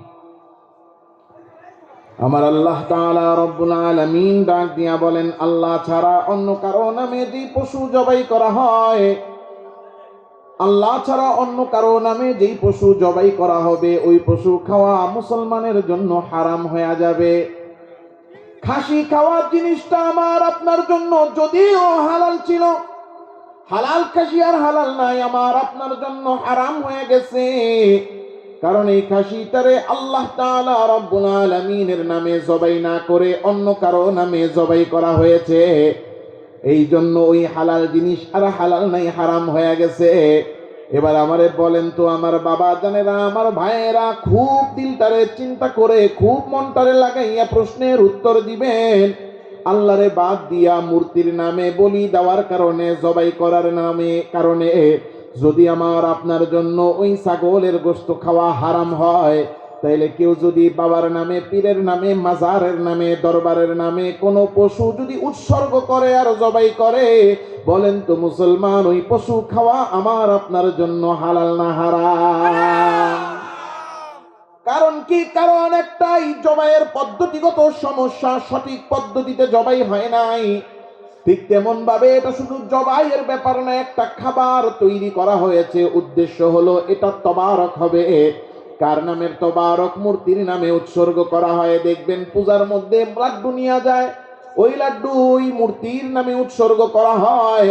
মূর্তি তো ওই লাড্ডু খায় না, ওইটা আইনা প্রসাদ বইলা ঘরে ঘরে বিতরণ করে। আমি আর আপনি ওই জিনিসটা, যদিও জবাইয়ের পদ্ধতি কোনো সমস্যা নাই, কারণ ওই জিনিসে জবাই করা যায় না, কিন্তু আল্লাহ ছাড়া অন্য কারো নামে উৎসর্গ করার কারণে, পদ্ধতিগত ভুলের কারণে, বলেন ওই খাদ্য মুসলমানের জন্য হালাল না হারাম? তাইলে 1 নাম্বার হারাম হলো জিনিসটা হারাম, 2 নাম্বার হারাম হলো পদ্ধতির কারণে হারাম। এবার আসেন তৃতীয় প্রকারের হারামে আমরা চলে আসি। সবচেয়ে গুরুত্বপূর্ণ এবং সমাজে সবচেয়ে বেশি এমন খাদ্য যেটা হারাম না, হালাল খাদ্য, আবার এটার মধ্যে পদ্ধতিগত কোনো সমস্যাও নেই। আপনাদের এই মাটি ভাঙ্গাতে কসাইয়ের দোকান আসেনি? কসাই একটা গরু জবাই করছে সুন্দর করে আল্লাহর নামে বিসমিল্লাহ করে, সন্দেহ দূর হওয়ার জন্য মসজিদ থেকে ইমাম সাহেবরা ডেকে নিয়ে গেছে, হুজুর জবাই করে দেন। তো সব সময় অনেক অঞ্চলে আছে, যেসব অঞ্চলে একটু হিন্দু বেশি, ওই সমস্ত অঞ্চলে অনেক আছে এরকম, কসাইরা নিজেরা জবাই করে না, ইমাম সাহেব মুয়াজ্জিন সাহেবরা দিয়ে জবাই করে। এই যে আমি নেত্রকোনা গেছিলাম, শ্যামগঞ্জ, ওখানে গিয়ে দেখছি। তো মসজিদে খেদমত করে 2000 টাকা বেতন, খাদেমের বেতন কত? তা আমি বললাম 2000 টাকা বেতনে চলে কেমনে? কয় হুজুরের বেতন 2000, কিন্তু ইনকাম আছে 20,000। তাই বললাম ঘটনা কি? কইলো ওই যে এই যে বাজারের পাশেই তো মসজিদ, তো বাজারের মধ্যে যত কসাই আছে এই সব কসাইয়ের গরু পালাইলে হ্যাঁ জবাই করে। কে জবাই করে? মসজিদের খাদেম সাহেব। তো একটা জবাই করলে 100 টাকা পাইলে দিনে যদি 7টা 8টা জবাই করতে পারে, তাহলে 700-800 মানে 1000 ইনকাম আছে। তাহলে এই মাসে যদি এরকম জবাই করে, প্রতিদিন করতে থাকে, গ্রাম দেশটার এত বেশি হয় না, কিন্তু শ্যামগঞ্জ বাজার অনেক বড়, তো মাসে 15-20 হাজার টাকা খালি গরু জবাই করে ইনকাম করে। তো এখন আপনাদের মাটি ভাঙ্গা বাজারের কসাই ভাই গরু একটা ফালায়া ইমাম সাহেব হুজুরের কাছে, হুজুর জবাই করে দেন। হুজুর গিয়া বিসমিল্লাহি আল্লাহু আকবার বলে জবাই করছে। বলেন গরু খাওয়া হালাল না হারাম? আল্লাহর নামে জবাই করছে, হালাল না হারাম? তাহলে জিনিসটাও হালাল, পদ্ধতিতেও কোনো সমস্যা নাই। এখন সুন্দর করে চামড়া ছিল্লা, রান, সিনা, চুট এক একটারে আলাদা আলাদা করে দেখবেন সুন্দর করে ঝুলায়। এখন একজন চাকরিজীবী, উনি ঢাকা চাকরি করে, রাত্রেবেলা বা সকালবেলা ফার্স্ট ট্রিপে উঠছে ঢাকার থেকে, আইসা বাস নামছে, নাইমেই দেখে বাজারে গোশত, বেতনটা পাইছে, করকরা নোটগুলা পকেটে, বেতনের টাকা দিয়া 2000 টাকা গোশত কিনা বাসায় নিয়ে রান্না বান্না করে খাইছে। বলেন হালাল না হারাম? হালাল। একজন ব্যবসায়ী বাজারে ব্যবসা করে, উনি ওই ব্যবসা করে লাভ করছে, বাজারে গেছে, গিয়া দেখে গরুর গোশত 2 কেজি গোশত কিনে না খাইছে। হালাল না হারাম? জিনিসটাও হালাল, জবাইও ঠিক আছে, কিনা খাইছে, কোনো সমস্যা। এই যে মাইকম্যান ভাই আছে, এই মাইকম্যান ভাইয়ের ধরেন রোজ 1000 টাকা সিনিয়র। এখন উনি সকালবেলা গেছে, গিয়া দেখে সুন্দর গরুর গোশত, উনিও খুশি মনে 1 কেজি গোশত 700 টাকা দিয়ে কিনা বাসায় নিয়ে রান্না বান্না করে খাইছে। মানে দিন মজুর, আমি সহজে বুঝাই, দিন মজুর, দিন মজুরি কইরা ইনকাম হয়েছে, বাস তিনি গিয়ে কি করছে, গরুর গোশত কিনে নিয়ে খাইছে। বলেন হালাল না হারাম? কোনো সমস্যা নেই। চাকরিজীবী কিনে খাইছে হালাল, ব্যবসায়ী কিনে খাইছে হালাল, দিন মজুর কিনে খাইছে হালাল। এখন আমাকে বলেন জিনিসটাও হালাল, পদ্ধতিগত সমস্যাও নাই। এই একই দোকানের একই গোশত, যেটা চাকরিজীবী ব্যবসায়ী দিন মজুর কিনে খাইলো হালাল, এই দোকান থেকে গিয়েই ওই একই গরুর একই রানের গোশত একজন চোর চুরির টাকা দিয়ে কিনে খাইছে। হালাল না হারাম? একজন সুদখোর সুদের টাকা দিয়ে কিনে খাইছে। হালাল না হারাম? একজন ঘুষখোর ঘুষের টাকা দিয়ে কিনে খাইছে। হালাল না হারাম? কি কোন হারাম হবে? কেন হারাম হলো? হ্যাঁ, কি হারাম? হুজুর তো শুনেন, কি হারাম? ইনকাম হারাম। কারো ইনকাম যদি হারাম হয়, হারাম ইনকাম দিয়া যাই কিনে থাক না কেন, ওই খাদ্যটা যত হালাল আর পবিত্রই হোক, হারাম ইনকাম দিয়া কিনা খাইলে হালাল থাকে না, কি হয়ে যায়? কিন্তু আমাদের দেশের মুসলমানরা 3 প্রকারের মধ্যে প্রথম 2 প্রকারের হারাম রে হারাম মনে করে, 3 নম্বরের প্রকার ইনকামের হারাম রে হারাম মনে করে না। এই জন্য দেখবেন মুসলমান মদ খায় না, অল্প অল্প মাঝে মধ্যে একেবারে সামান্য পোলাপান দুষ্টামি করে কয়দিন খাইলে খায়, নাইলে না। মুসলমান শুকর রে হারাম মনে করে, এই জন্য শুকর খায় না, পায়খানা খায় না। কারণ যদি জিজ্ঞাসা করা হয় কেন শুকর খাও না, কয় এটা খাই না কারণ এটা হারাম। মদ কেন খাও না, কয় খাই না কারণ এইটা খাওয়া হারাম। মুসলমানের সামনে হিন্দু বাড়িতে জবাই হওয়া মুরগি দিলে কয় খাই না, কেন খাও না, কয় এটা খাওয়া হারাম। যেই মুসলমান মদ খায় না, শুকর খায় না, কুকুর খায় না, যেই মুসলমান হিন্দু বাড়িতে রান্না হওয়া খাবার খায় না, জবাই হওয়া মুরগি আর ছাগল খায় না, ওই মুসলমান ঠিকই সুদ ঘুষ চুরি আর বাটপারি আর দুর্নীতি আর 2 নাম্বারি আর চাঁদাবাজি আর ধান্দাবাজির টাকা দিয়া বাজার থেকে বড় মুরগির রানাই না খায়। এইটা তার কাছে হারাম লাগে না, এইটা লাগে তার কাছে আরাম। কিন্তু বিধানগত দিক থেকে, হারাম হওয়ার দিক থেকে প্রথম 2 প্রকার আর এই তৃতীয় প্রকারের মধ্যে বিন্দু পরিমাণ কোনো পার্থক্য নাই। শুকরের গোশত খাওয়া যেমন হারাম, ঠিক তেমন ভাবে সুদের টাকা, ঘুষের টাকা, চুরির টাকা, বাটপারি, দুর্নীতি আর 2 নাম্বারি হারাম উপার্জনের টাকা দিয়া গরুর গোশত কিনা খাইলে ওই গরুর গোশত কিনে খাওয়াও হারাম। 2টার হারাম হওয়ার বিধানের মধ্যে কোনো পার্থক্য নাই। কিন্তু আমি আর আপনি আজকে প্রথম 2 প্রকারের হারাম রে হারাম মনে করি, কিন্তু উপার্জনের হারাম রে, ইনকামের হারাম রে হারাম মনে করি না। এই জন্য চুরি করতেছি, বাটপারি করতেছি, 2 নাম্বারি করতেছি। কেন করতেছি? কেন করতেছি? কারণ আমার আপনার অন্তরে ইয়াকিন নাই, বিশ্বাস নেই আমার আপনার রিজিক দাতাকে। রিজিক দাতা আল্লাহ, ইয়াকিন আর বিশ্বাস অন্তরে না থাকার কারণে চোর চুরি ছাড়ে না। রিজিক দাতা আল্লাহ, ইয়াকিন আর বিশ্বাস অন্তরে না থাকার কারণে সুদখোর সুদ ছাড়ে না। রিজিক দাতা আল্লাহ, এই বিশ্বাস অন্তরে না থাকার কারণে ঘুষখোর ঘুষ ছাড়ে না। চোররে গিয়া জিজ্ঞাসা করেন চুরি কেন ছাড়ো না, চোর বলবে আর এটাই তো জানি, এছাড়া কোনো কাজ জানি না। এই চুরি না করলে খাবো কি, না খায়া মরবো নাকি? সুদখোররে গিয়া জিজ্ঞাসা করেন সুদ কেন খাও, সুদখোরদের প্রথম সমস্যা হইল স্বীকারই করে না যে এটা সুদ। সুদখোরদের প্রথম সমস্যা, সুদখোররা স্বীকারই করে না যে সুদ খায়। কথা কন। দেখেন, হারামকে যদি কেউ হারাম স্বীকার করে খায় তাইলে তার হারাম খাওয়ার গুনাহ হবে, ঈমান নষ্ট হবে না। কিন্তু হারামকে যদি কেউ হারাম স্বীকার না করে, হারাম খাচ্ছে আর এটা হারাম না, তাহলে তাদের ঈমানই থাকবে না। হারামকে হারাম স্বীকার না করলে, হালালকে হালাল স্বীকার না করলে, হালালকে কেউ যদি হারাম বলে, হারামকে যদি কেউ হালাল বলে, তাহলে সে সরাসরি আল্লাহর সাথে কি করলো? বিরোধিতা করলো, আল্লাহর কথাকে সরাসরি অমান্য করলো। আল্লাহ কইছে এইভাবে লেনদেন করলে এটা সুদ, এটা হারাম। আমি কই না, এটা তো আমার সুদ না, এটা ব্যবসা। তা আল্লাহরে যেটা হারাম কইলো আমি কইলাম এটা হালাল। ঈমান আছে না গেছে? সুদখোরদের প্রথম সমস্যা, অধিকাংশ সুদখোর সুদকে সুদ স্বীকারই করে না।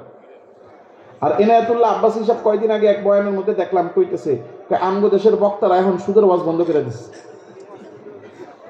কথা কন না? আমগো দেশের বক্তারা 5ই আগস্টের যে ঘটনা ঘটছে এরপরে সুদের ওয়াজ বন্ধ করে দিচ্ছে। আমগো কি দুর্দশা আর কি আমাদের বদনসিবি। আল্লাহ আমাদের সবাইকে, আমাদের দেশকে হেফাজত করেন বলি আমিন। আল্লাহ আমাদের সবাইকে হেফাজত করেন বলি আমিন। আমাদের দেশের উপরে আল্লাহ রহম করেন বলি আমিন। আল্লাহ তাআলা রব্বুল আলামিন আমাদের জন্য সৎ, দিনদার, ন্যায়পরায়ণ শাসকের ব্যবস্থা করে দেন বলি আমিন। তাহলে অধিকাংশ সুদখোররা স্বীকারই করে না যে আমি সুদ খাই। আবার যারা এই যে বয়ান শুনে যাবে, এতো যদি এতটুকু ইমানের গুরুত্ব যদি থাকে তো স্বীকার করবে আর বলবে এটাই তো আমার কারবার, এটা না করলে খাবো কি, না খেয়ে মরবো নাকি। ঘুষখোররে গিয়া জিজ্ঞাসা করেন ও ঘুষখোর ভাই কেন ঘুষ ছাড়ো না, বেতন তো ভালোই পাও। বলবে আরে আমি বেতন পাই কয় টাকা, ঘুষ না খাইলে আমি চলবো কেমনে, না খেয়ে মরবো নাকি? চোর মনে করে চুরি ছাড়া তার রিজিক আসবে না, সুদখোর মনে করে সুদ ছাড়া সে রিজিক পাবে না, ঘুষখোর মনে করে ঘুষ না নিলে তার না খেয়ে মরতে হবে। কারণ চোর মনে করে চুরি তার রিজিক দাতা, সুদখোর মনে করে সুদ তাকে রিজিক দেয়, ঘুষখোর মনে করে ঘুষ তাকে রিজিক দেয়। কিন্তু না না, চুরি সুদ ঘুষ বাটপারি দুর্নীতি আর চাঁদাবাজি ধান্দাবাজি কোনো মানুষের রিজিক দিতে পারে না। রিজিক দান করেন কে? রিজিক দাতা আল্লাহ, ইয়াকিন আর আমার আপনার অন্তরে নাই। রিজিক দাতা আল্লাহ, এই বিশ্বাস আমার আপনার অন্তরে নাই। এই জন্য আমি আর আপনি চুরি ছাড়তে পারি না, সুদ ছাড়তে পারি না, ঘুষ ছাড়তে পারি না, বাটপারি দুর্নীতি দুই নাম্বারি ছাড়তে পারি না।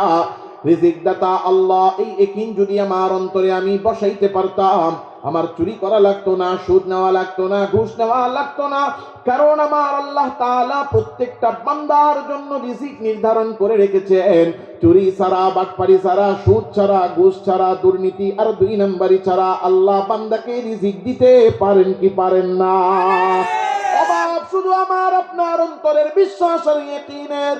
আমি আর আপনি যদি ইয়াকিন আর বিশ্বাস করতে পারতাম, আমার আল্লাহ হারামের পথ ছাড়াই হালালের পথে আমাকে আপনাকে রিজিক দিতেন। কেমনে আল্লাহ রিজিক দিতেন? যেমনি সাহাবায়ে কেরামকে আমার আল্লাহ রিজিক দিয়েছেন। ইয়ামেন থেকে সাহাবাদের একটা কাফেলা রওনা হয়েছে, মদিনায় যাবে। ওই সাহাবীদের কাফেলায় দুইজন বড় বড় নামকরা সাহাবী ছিলেন। একজন হলেন হযরত আবু মুসা আশআরী, আর একজন হলেন হযরত আবু মালিক আশআরী রাদিয়াল্লাহু আনহুমা। এই দুইজন সাহাবী সহ সাহাবীদের একটা কাফেলা রওনা হয়েছে ইয়ামেন থেকে। উদ্দেশ্য হলো তারা সবাই মদিনায় চলে যাবেন। কেন যাবেন? কেন যাবেন? উদ্দেশ্য হলো মদিনায় যাইয়া নবীজি সাল্লাল্লাহু আলাইহি ওয়াসাল্লামের সাথে তারা সাক্ষাৎ করবেন। ইয়ামেন থেকে মদিনা দুইটা ভিন্ন ভিন্ন দেশ, কয়েক হাজার মাইলের দূরত্ব। ওই জামানায় তো বিমান ছিল না, সুতরাং এক দেশ থেকে অন্য দেশে বিমানে ফুরুত করে চলে যাবে এই ব্যবস্থা ছিল না। ওই জামানায় মোটর গাড়িও ছিল না যে গাড়িতে চইরা 150 স্পিডে টাইনা তাড়াতাড়ি চলে যাবে, এই ব্যবস্থাও ছিল না। আরে গাড়ি থাকবে তো দূরের কথা, ওই জামানায় তো রাস্তাও ছিল না, সব ছিল শুধু মরুভূমি আর মরুভূমি। মরুভূমি পাড়ি দিয়া এক দেশ থেকে অন্য দেশে যাওয়া লাগতো। মরুভূমিতে যাইতো কেমনে? পায়ে হাইটা, ঘোড়ায় চইরা, গাধার পিঠে চইরা, উটের পিঠে চইরা সাহাবীদের এই কাফেলা ইয়ামেন থেকে রওনা হয়েছে, মদিনায় যাবে। যার ঘোড়া আছে সে ঘোড়ার উপরে, যার উট আছে সে উটের উপরে, যার গাধা আছে গাধার উপরে। কেউ হয়তো বা খালি হাতে রওনা, খালি পায়ে রওনা হয়ে গেছে। কিন্তু সাথের মধ্যে মরুভূমিতে যে পথ যায় চলবে, প্রায় মাস খানেকের লম্বা সফর। মরুভূমির মধ্যে খাবারও পাওয়া যায় না, পানিও পাওয়া যায় না। এই জন্য সাথে খাবারও নিয়ে নিছে, পানিও নিয়ে নিছে। সফর করে, কিছু দূর যায়, খাবার খায়, কিছু দূর যায়, সাথে আনা পানি পান করে।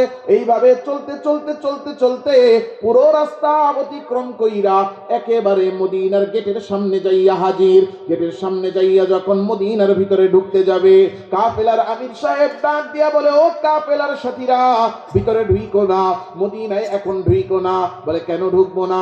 বলে আগে সবাই একটু বিশ্রাম করো। দেখো লম্বা সফর করে আসছি, মরুভূমি পাড়ি দিয়া সবাই ক্লান্ত, সবার শরীরগুলো একেবারে মলিন হয়ে আছে, চেহারা গুলা ক্লান্ত আর মলিন। এই অবস্থায়, এমন অপ্রস্তুত আর ময়লা অবস্থায় নবীজির সামনে দাঁড়াবা, এইটা সুন্দর দেখায় না। তাহলে কি করব? কয় তাবু গাড়ো, সবাই বিশ্রাম করো, খাওয়া দাওয়া করো, জামা কাপড় পাল্টায়া সুন্দর মতো পরিপাটি হইয়া এরপরে নবীজি সাল্লাল্লাহু আলাইহি ওয়াসাল্লামের দরবারে নবীজির সাথে সাক্ষাৎ করতে যাব। সবাই বলে সুন্দর প্রস্তাবনা। সুন্দর করে তাবু টানানো হয়ে গেছে, সবাই নিজের নিজের কাজে ব্যস্ত। কেউ খাবার খায়, কেউ বিশ্রাম করে, কেউ গিয়া নিজের কাপড় চোপড় গুছায়, কেউ গিয়া নিজের জামা কাপড় পরিবর্তন করে। কিন্তু কাফেলার সবার খাবার তো এক জায়গায়। আমির সাহেব দুই চারজন যারা খিদমতের সাথী ডাক দিয়া বলে, ও খিদমতের সাথীরা এদিকে আসো, যাও গিয়া সবার জন্য খাবারের ব্যবস্থা করো। সবাই তো ক্ষুধার্ত, সবাই কি লম্বা সফর করে আসছে, খাবারগুলো তো এক জায়গায়, সেখান থেকে আইনা সবার জন্য দস্তর বিছায়া খানা দেয়। যাদেরকে খাবারের জন্য পাঠাইছে, খাবার আনতে গেছে যেই জায়গায় খাবার, ওই পোটলাটা খুইলা দেখে ভিতরে এক লোকমা খাবারও নাই। আয় হায়, রাস্তা দিয়ে আসার সময় খাইতে খাইতে খাইতে খাইতে রাস্তার মধ্যেই সব খাবার শেষ করে ফেলেছে। এখন যে খাবার দিবে, দেওয়ার মতো খাবার নাই। দৌড়ায় আসছে আমির সাহেবের কাছে। ও আমির সাহেব, যেই খাবার নিয়ে ইয়ামেন থেকে মদিনার উদ্দেশ্যে রওনা করেছিলাম, খাইতে খাইতে রাস্তার মধ্যে সব খাবার শেষ হয়ে গেছে। এখন যে সবাই রে খাবার দিব, খাবার দেওয়ার মতো অবস্থা নাই, খাবার নাই। আমির সাহেবের মাথা গরম হয়ে গেছে। কি বলে খাবার নাই? আয় হায়, খাবার নাই, খাবার কোথায় পাই? কারণ ওই জামানাটা তো এমন জামানা ছিল, যেই জামানায় কোনো হোটেল পাওয়া যাইত না, সব সময় বাজারও থাকতো না, সব সময় খাদ্য কিনতে চাইলেও খাবার কিনতে পাওয়া যাইত না। খাবার কোথায় পাবো? এই দূরদেশে আসছি, মরুভূমির মধ্যে কোথা থেকে খাবার খাওয়াবো, কোথা থেকে খাবারের ব্যবস্থা করব? আমির সাহেব চিন্তা করলো, সবার সাথে পরামর্শ করি। সবাই রে ডাক দিয়া বসাইছে, ও আমার সাথীরা, যেই খাবার নিয়ে ইয়ামেন থেকে আমরা রওনা হয়েছিলাম, আস্তে আস্তে রাস্তায় সব খাবার শেষ হয়ে গেছে। এখন যে তোমাদেরকে খাবার দিব, খাবার তো নাই, কোনো দোকানও নাই, হোটেলও নাই, বাজারও নাই, খাবার কোথায় পায়? কোন জায়গা থেকে তোমাদেরকে খাওয়াই? কারো মাথায় বুদ্ধি থাকলে একটু বুদ্ধি দাও। একজন সাহাবী দাঁড়ায় গেছে, দাঁড়ায় বলতে লাগলো, আমির সাহেব, খাবার নাই, এত চিন্তার কি আছে? কারো বাড়িতে যদি মেহমান যায়, খাবারের চিন্তা তো মেহমান করতে হয় না। যেই বাড়িতে মেহমান আসে, মেহমানের খাবারের চিন্তা সেই বাড়িওয়ালার মাথায় থাকে। কথা কন ঠিক না ঠিক? আপনাদের বাড়িতে মেহমান আসলে মেহমান কি খাবার নিয়ে আহে, না আপনারা ব্যবস্থা করেন? মেহমান কখনো খাবারের ব্যবস্থা করে না। মেহমানের খাবারের ব্যবস্থা, দায়িত্ব এটা বাড়িওয়ালার উপরে। কার উপরে? বলে, তোমার কথাটা পরিপূর্ণ বুঝলাম না। ইয়ামেন থেকে হাজার হাজার মাইল পাড়ি দিয়ে আসলাম মদিনায় নবীজির সাথে সাক্ষাৎ করতে। মদিনা হলো আমাদের নবীজির বাড়ি, নবীজি হলেন বাড়িওয়ালা, আর আমরা হলাম মেহমান। যেহেতু আমরা মেহমান, তাইলে আমাদের খাবারের ব্যবস্থা করা বাড়িওয়ালার দায়িত্ব, নবীজির দায়িত্ব। আমরা কেন এত টেনশন করি? আমাদের খাবার তো নবীজি ব্যবস্থা করবেন, কারণ মেহমানদারি করা তো নবীজির সুন্নাত।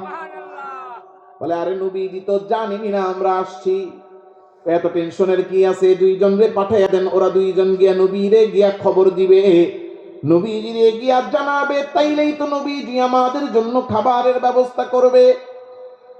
আমির সাহেব বলল, ভালো বুদ্ধি, সবাই কি বলো? সবাই বলে, আমির সাহেব ঠিক আছে, ঠিক আছে, দুইজন রে পাঠাইয়া দেন। দুইজন রে দাঁড় করানো হইল, তুমি দাঁড়াও, তুমি দাঁড়াও, তোমরা দুইজন যাও, আল্লাহর রাসূলের দরবারে গিয়া হাজির হও, নবীজির কাছে আমাদের আগমনের সংবাদ দাও, আর খাবার প্রয়োজন এই কথাটাও নবীজিকে গিয়া তোমরা দুইজন জানাও। সাহাবী দুইজন দায়িত্ব পাইয়া মদিনার ভিতরে প্রবেশ কইরা, অলিতে গলি অতিক্রম কইরা একেবারে নবীজি সাল্লাল্লাহু আলাইহি ওয়াসাল্লামের ঘরের দরজার সামনে আয়েশা দাঁড়াইছে। নবীজির দরজার সামনে দাঁড়াইয়া নবীজির দরজার মধ্যে কড়া নাড়ার জন্য হাত উঠাইছে। এখনই নবীজির দরজায় কড়া নাড়বে, আর মুখটারে খুইলা হাত লাগাইছে, এখনই নবীজিকে ডাক দিবে ইয়া রাসূলুল্লাহ বলে। যখনই হাত উঠাইয়া কড়া নাড়তে গেছে আর হাত লাগাইয়া ডাক দেওয়ার জন্য মুখ খুলেছে, সাথে সাথে ওই সময় সাহাবী দুইজনের কানে আওয়াজ আসলো, নবীজি সাল্লাল্লাহু আলাইহি ওয়াসাল্লাম ঘরের ভিতরে বসে বসে কুরআনে কারীম তিলাওয়াত করে। আল্লাহর রাসূল সাল্লাল্লাহু আলাইহি ওয়াসাল্লাম কুরআনে কারীমের সূরা হুদের 6 নম্বর আয়াত তিলাওয়াত করতেছেন। ওয়ামা মিন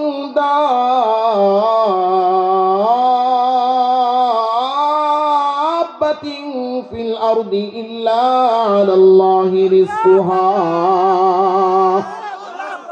আমার আল্লাহ এই আয়াতের মধ্যে ডাক দিয়া বলেন, ও দুনিয়ার মাখলুকেরা জেনে নাও, এই জমিনের মধ্যে যত প্রাণী আছে, যত প্রাণী আছে, যত প্রাণী আছে, সমস্ত প্রাণীকে রিজিক দেওয়ার দায়িত্ব শুধুমাত্র কেবলমাত্র একমাত্র একজনের হাতে। জোরে বলেন, তিনি কে? রিজিক দেওয়ার দায়িত্ব যে আল্লাহ তাআলার হাতে। এই দায়িত্ব আল্লাহকে কে দিয়েছে? কে দিয়েছে আল্লাহকে দায়িত্ব? আল্লাহকে দায়িত্ব দেওয়ার ক্ষমতা কারো আছে? দায়িত্ব কি আল্লাহকে দেওয়া হয়েছে, না আল্লাহ নিজে নিয়েছেন? আল্লাহ তাআলা রব্বুল আলামিন নিজে দয়া করে নিজের হাতে নিজের কুদরতের হাতে সমস্ত মাখলুককে রিজিক দেওয়ার দায়িত্ব নিয়েছেন। আল্লাহ দায়িত্ব নিয়েছেন আর আমারে আপনারে এটা জানাইয়াও দিয়েছেন, ওয়ামা মিন দাব্বাতিন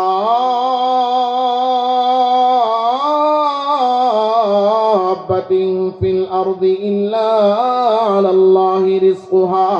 ও দুনিয়ার মানুষেরা জেনে নাও, এই জমিনের মধ্যে যত প্রাণী আছে সমস্ত প্রাণীকে রিজিক দেওয়ার দায়িত্ব কেবলমাত্র শুধুমাত্র একমাত্র একজনের হাতে।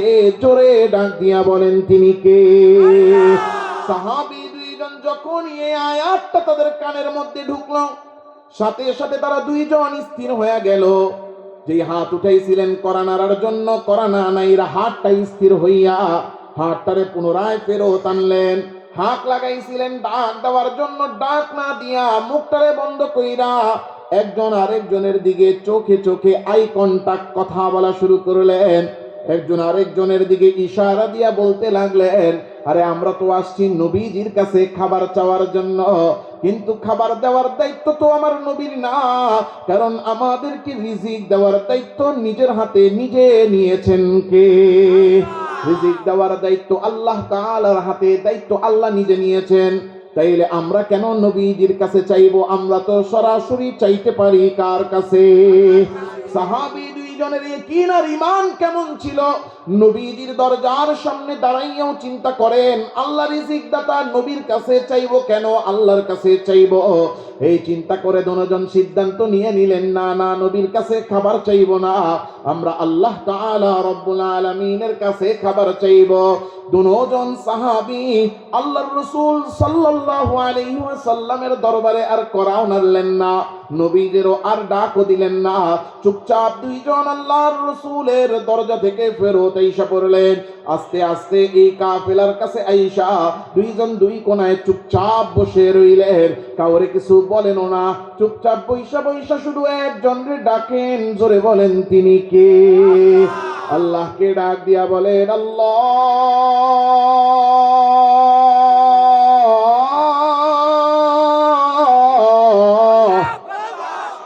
ও মালিক, আপনি আমাদের রিজিক দাতা। কেমন রিজিক দাতা? আমার আপনার রব আল্লাহ। আরে আমি আর আপনি মনে মনে ভাবি, আল্লাহ মনে হয় আমার রিজিক দিবে না। আমি যদি চুরি বাটপারি না করি তাইলে মনে হয় না খেয়া মরতে হবে, দুই নাম্বারই না করি তাইলে মনে হয় ইনকাম হবে না, আমি যদি মানুষরে না ঠকাই তাইলে মনে হয় বড়লোক হইতে পারবো না, আমি মনে মনে ভাবি। কিন্তু আমার আল্লাহ ডাক দিয়া বলে, বান্দা, অন্তর থেকে এই সন্দেহ বের কর, অন্তরের মধ্যে ইয়াকিন ঢুকা, ঈমান ঢুকা, যে তোর রিজিকের মালিক কে? কেমন আল্লাহ তোর রিজিক দাতা? কেমন রিজিক দাতা আমার আল্লাহ? মালিক ডাক দিয়া বলেন, বান্দা, আমি আল্লাহ কত বড় রিজিক দাতা, চতুর্দিকে তাকাইয়া দেখ, ওয়াকাইম মিন দাব্বাতিন লা তাহমিলু রিজকাহা।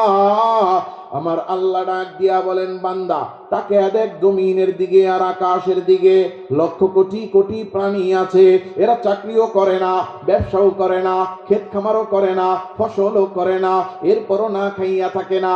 আকাশের পাখিগুলার দিকে তাকাইয়া দেখ, এই পাখিগুলো কিন্তু দুনিয়ার কোনো কর্ম করে না, ওরা টাকা পয়সাও ইনকাম করে না, সকালবেলা শুধু ঘর থেকে বের হয়, নীর থেকে বের হয় খালি পেটে, সারাদিন ঘুরে ফিরে সন্ধ্যাবেলা নিরে ফিরে ভরা পেটে।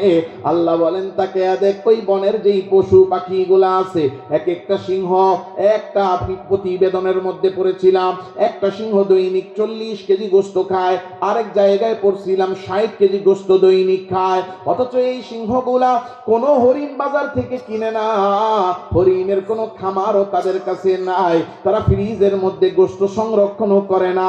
এরপরও একটা সিংহ একদিনও রাতের বেলা না খাইয়া ঘুমায় না। আরে আজকে মাহফিল উপলক্ষে কত মজার মজার রান্না হচ্ছে, শুনলাম এখানে তাবারকেরও ব্যবস্থা আছে। আয় হায়, ঘরে ঘরে কত ভালো মন্দ রান্না আমি আর আপনি আজকে করলাম।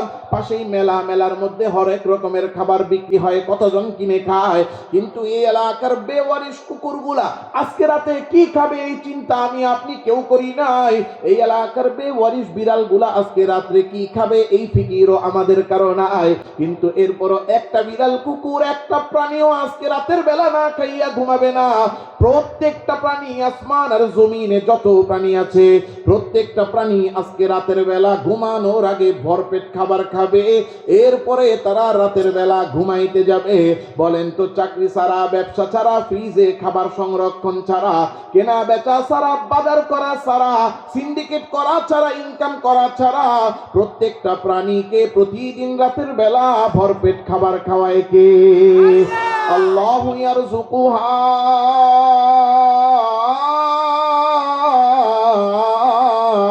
ওয়া ইয়াকুম।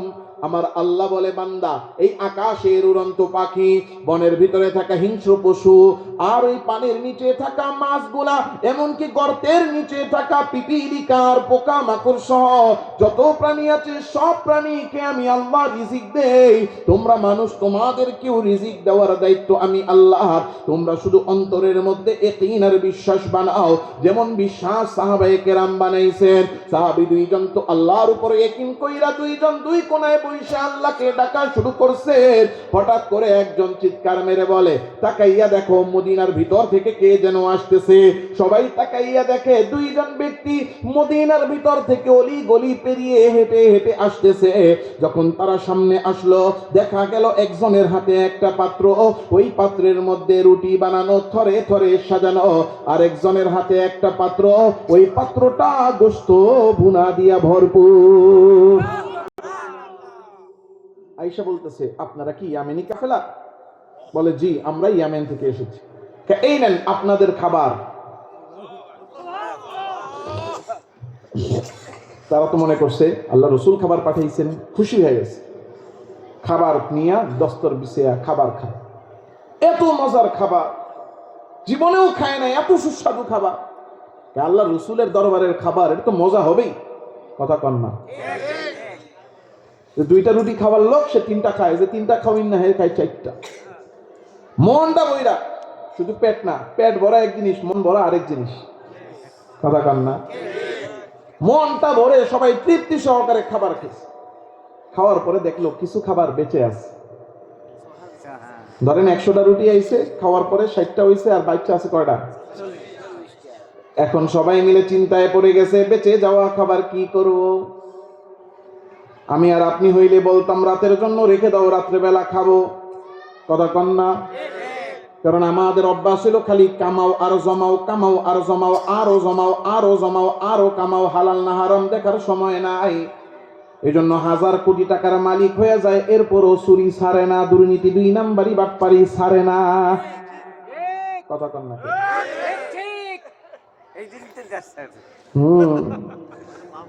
খালি দেশ ছাড়ছে যে হের কথা কইেন না, দেশের ভিতরে আছে এমন চোর, কম না বেশি?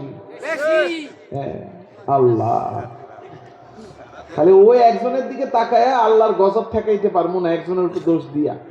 এই সমাজের রন্ধ্রে রন্ধ্রে আমরা প্রত্যেকটা সেক্টরের প্রত্যেকটা মানুষ আমরা দুর্নীতিবাজ। আমরা ভদ্র সুযোগের অভাবে, ভদ্র কিসের অভাবে? সুযোগের অভাবে আমরা ভদ্র। যে সুযোগ পায় না হ্যাঁ ভালো, হ্যাঁ খায় না। আর যে সুযোগ পায় খায় না, এমন একজন দুইজন আল্লাহর ওলি পাওয়া যাইতে পারে, কথা কন না?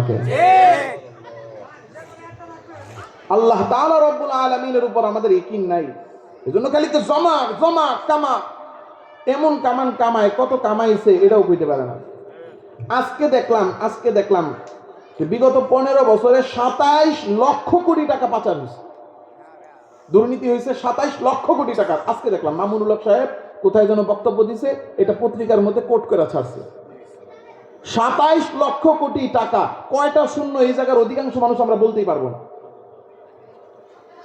আপনাদের এই পাশে তো ফরিদপুরের এক ছাত্র নেতারটা শুনলাম, সে এক ছাত্র নেতা চুরি করছে 2000 কোটি টাকা। আমি বলি, এই 2000 কোটি টাকা যদি 1000 টাকার নোট দেয়া বান্ডিল কইরা একটা ডাইনিং টেবিলে রাইখা যদি ওরে বলা হয় তুই বয়া খা, ও একা কেন 14 গোষ্ঠীদের নিয়ে যদি ওই ডাইনিং টেবিলে বসা খাওয়া শুরু করে, এ টাকা খেয়া শেষ করতে পারবে? কত লাগে আমাদের, কত প্রয়োজন। সাহাবায়ে কেরাম এক বেলা খায়া আরেক বেলার খানা অতিরিক্ত রয়ে গেছে, টেনশনে পড়ে গেছে, এটা কি করব? কারণ তাদের একিন ছিল রিজিক দাতাকে আল্লাহ। আমাদের একিন নাই, এই জন্য আমরা সেফটি চাই। আরো কামা, আরো কামা, 5 বছর চুরি করছি, চান্স পাইছি, বন্ধ করে দিই না, আরো কামায় আলো। 10 বছর চুরি করছি, না হবে না, আরো পাইছি, আরো কামা। কথা কন না কেন? খালি চিন্তা করে যে এই বিল্ডিংটা হইলেই বন্ধ করে যে ঘুষ দেওয়া, বিল্ডিং এটা হওয়ার পরে চিন্তা করে না সেফটি হইল না আরেকটা। আল্লাহ মাফ করুক, এমন বহু ঘুষখোর আছে, সুদখোর আছে, বিছানায় পড়ে গেছে, হাসপাতালের বেডে পড়ে গেছে, তাও সুদ ছাড়ে না, ঘুষ ছাড়ে না, দুর্নীতি ছাড়ে না, 2 নম্বরই ছাড়ে না, চাঁদার ভাগ ছাড়ে না। আল্লাহর ভয়, আল্লাহর বিশ্বাস, আল্লাহ রিজিক দাতা একিন আমাদের অন্তরে নাই। মরার সময় সন্তানের হাতে সুদের খাতাটা দিয়া যায়। কতক্ষণ নাকি হিসাব করে তুলিস, আমি কিন্তু তুলতে পারি নাই, বিছনায় পড়ে গেছিলাম, তুলতে পারি নাই, তুই তুলিস। হাসতেছেন? হাসির কথা? আমাদের ইমানের কি হালত? আল্লাহর ভয়, আল্লাহর ভালোবাসা, ইমান আমাদের, আল্লাহর উপর একিন বিশ্বাস কি পরিমাণ উঠে গেছে। 1000 কোটি টাকার মালিক হয়ে আমরা সেফ না, সেফ না। আমরা নিজেকে নিরাপদ মনে করি না যে 1000 কোটি টাকা কামাইছি, আলহামদুলিল্লাহ চলে যাবে আমার জীবন, আমরা সেফ না। আমরা নিজেরা সেফটি ফিল করি না। কেন করি না? কারণ আমাদের একিন নাই কার উপরে। আল্লাহর উপরে যদি একিন থাকে তাইলে এক বেলা খাওয়ার পরে টেনশন করবে না যে অন্য বেলা কেমনে খাবো, কোথা থেকে পাবো। কারণ যার অন্তরে আল্লাহর উপরে একিন আছে সে সর্বদা বিশ্বাস করবে এই বেলা আমারে খাওয়াইছেন যিনি, পরের বেলাও খাওয়াবেন তিনি। জোরে বলেন কে? সাহাবায়ে কেরাম পরামর্শে বসে গেছে কি করা যায়। একজন দাঁড়ায় বলে, আমির সাহেব নবীজির কাছে খাবার চাইছেন কয় বেলা? কয় এক বেলা। এক বেলা খাওয়া হয়েছে নি? কয় হ্যাঁ খাওয়া হয়ে গেছে। তাহলে যা আছে ওইটা তো এক বেলার ভিতরের না বাহিরের? কোন ভিতরের না বাহিরের? এক বেলার অতিরিক্ত যেটা ওইটা আমরা চাইও নাই, নবীজি পাঠায়ও নাই, এইটা নবীজির দরবারে ফেরত দেন। আর একজন দাঁড়ায়া বলে, আরে আমরা যেমন নবীর দরবারে মেহমান হয়ে আসছি, আরো অন্যান্য জায়গা থেকে নবীর দরবারে মেহমান আসতে পারে কি পারে না? তাহলে এই অতিরিক্ত খাবারটা নবীজির দরবারে পাঠাইয়া দিলে অন্য মেহমানদেরকে নবীজি মেহমানদারি করতে পারবেন। সিদ্ধান্ত হয়ে গেছে যে এই খাবার বেঁচে গেছে ওইটা নবীজির দরবারে ফেরত পাঠাইয়া দেওয়া হবে। দুইজনরে 2টা পাত্র হাতে ধরাইয়া দিয়া বলা হলো, যাও নবীজির দরবারে খাবার ফেরত দিয়ে আসো। ওই 2জন সাহাবী হাঁটতে হাঁটতে হাঁটতে হাঁটতে খাবারের পাত্র 2টা নিয়ে নবীজির দরবারে হাজির। ইয়া রাসূলুল্লাহ,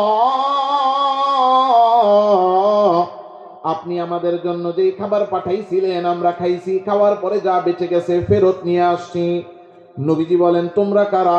বলে, আমরা ইয়ামিনী কাফেলা। তোমাদেরকে কখন খাবার পাঠাইলাম? বলে, আমরা আসছি ইয়ামেন থেকে, আসার পরে খাবার ছিল না, 2জন আইসা আপনাকে বলে গেল খাবার পাঠাইতে, তখনই তো আপনি খাবার পাঠাইলেন। নবীজি বুঝে ফেলছেন ভিতরে একটা খবর আছে না নাই। নবীজি বললেন, পুরো কাফেলারে ডাক দিয়ে আনো। পুরো কাফেলাকে আল্লাহর রাসূলের সামনে হাজির করা হলো। নবীজি জিজ্ঞাসা করেন, কি ঘটেছে খুলে বলো। আমির সাহেব দাঁড়ায়া সব খুলে বলছেন। নবীজি বলেন, আমার কাছে তো খাবার চাওয়ার জন্য পাঠাইছিলা কারে? ওই 2জন সাহাবী এবার দাঁড়ায় গেছে। নবীজি বললেন, তোমরা কখন আমার কাছে আসছিলা? ডাক দিয়া বলে, ইয়া রাসূলুল্লাহ, আমাদেরকে আমির সাহেব যখন পাঠাইছে তখনই আপনার কাছে আসছিলাম। নবীজি বলে, আসার পরে কি হয়েছে?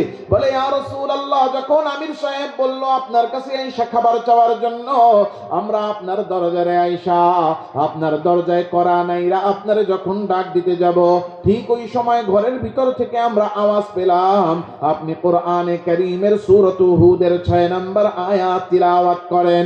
ওয়া মা মিন দাব্বাতিন ফিল আরদি ইল্লা আলাল্লাহি রিজকুহা।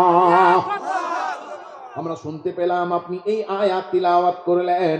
যে আয়াতে আল্লাহ বলতেছেন জমিনের সমস্ত মাখলুককে রিজিক দেওয়ার দায়িত্ব আল্লাহর, তাহলে আল্লাহ রিজিক দাতার দায়িত্ব আল্লাহ নিয়েছেন, আল্লাহই তো আমাদেরকে রিজিক দিবেন।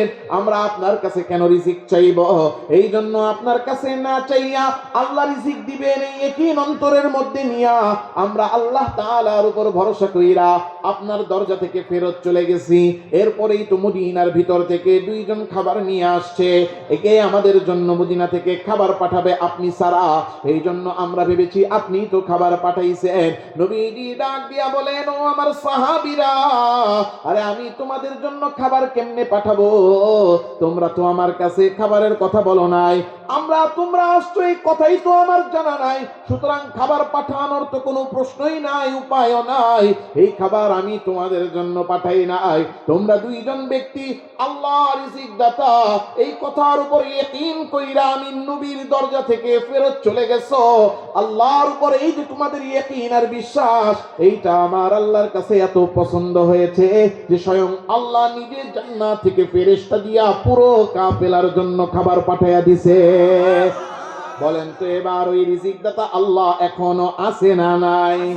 এই আল্লাহ আমারে আপনার রিজিক দিতে পারেন কি পারেন না? ও আমার ভাইয়েরা বাবারা, ভাব শুধু আমার আপনার অন্তরের ইয়াকিন আর বিশ্বাসের।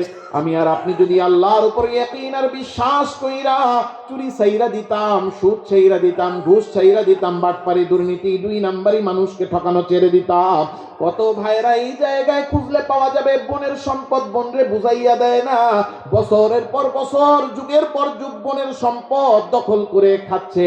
বোন সম্পদ চাইতে আসলে বলে সম্পদ নিলে সম্পর্ক থাকবে না, অথচ এটা বোনের হক নষ্ট করে খাচ্ছে। আল্লাহর ভয় আমার আপনার অন্তরে নাই, এই জন্য আমি আর আপনি হারাম খাচ্ছি, সন্তানকে হারাম খাওয়াচ্ছি। আল্লাহর ভয়ে আল্লাহর উপর ইয়াকিন কইরা যদি আমি চুরি বাটপারি সুদ ঘুষ দুই নাম্বারি হারাম ছেড়ে দিতাম, আমার আপনার রিজিকের অভাব হতো না, আমারে আপনার এই রিজিক পৌঁছাইতেন কে?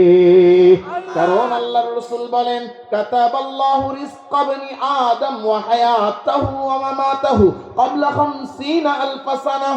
আল্লাহর রাসূল বলতেছেন, ও আমার উম্মতেরা, প্রত্যেকটা বনি আদমকে, প্রত্যেকটা মানুষকে দুনিয়াতে পাঠানোর 50,000 বছর আগে, বলেন কত হাজার?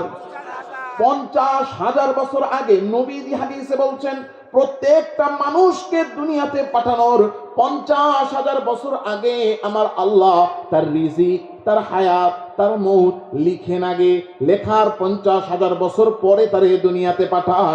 তাইলে আমার আপনার জন্য নির্ধারিত রিজিক লেখা আছে নাকি নাই? এখন আমি যতই হারাম কামাই না কেন, আমার জন্য নির্ধারিত রিজিকের চেয়ে একটা দানাও আমি আর আপনি বেশি খাইতে পারবো না। আর আমি আর আপনি যদি নাও কামাই, আমার জন্য নির্ধারিত রিজিকের চেয়ে একটা দানা বাকি থাকতেও আমি মরবো। এই হাদিসের ব্যাখ্যা আমার বুঝে আসছে ফরিদপুর মধুখালী যাওয়ার পর। কোথায়?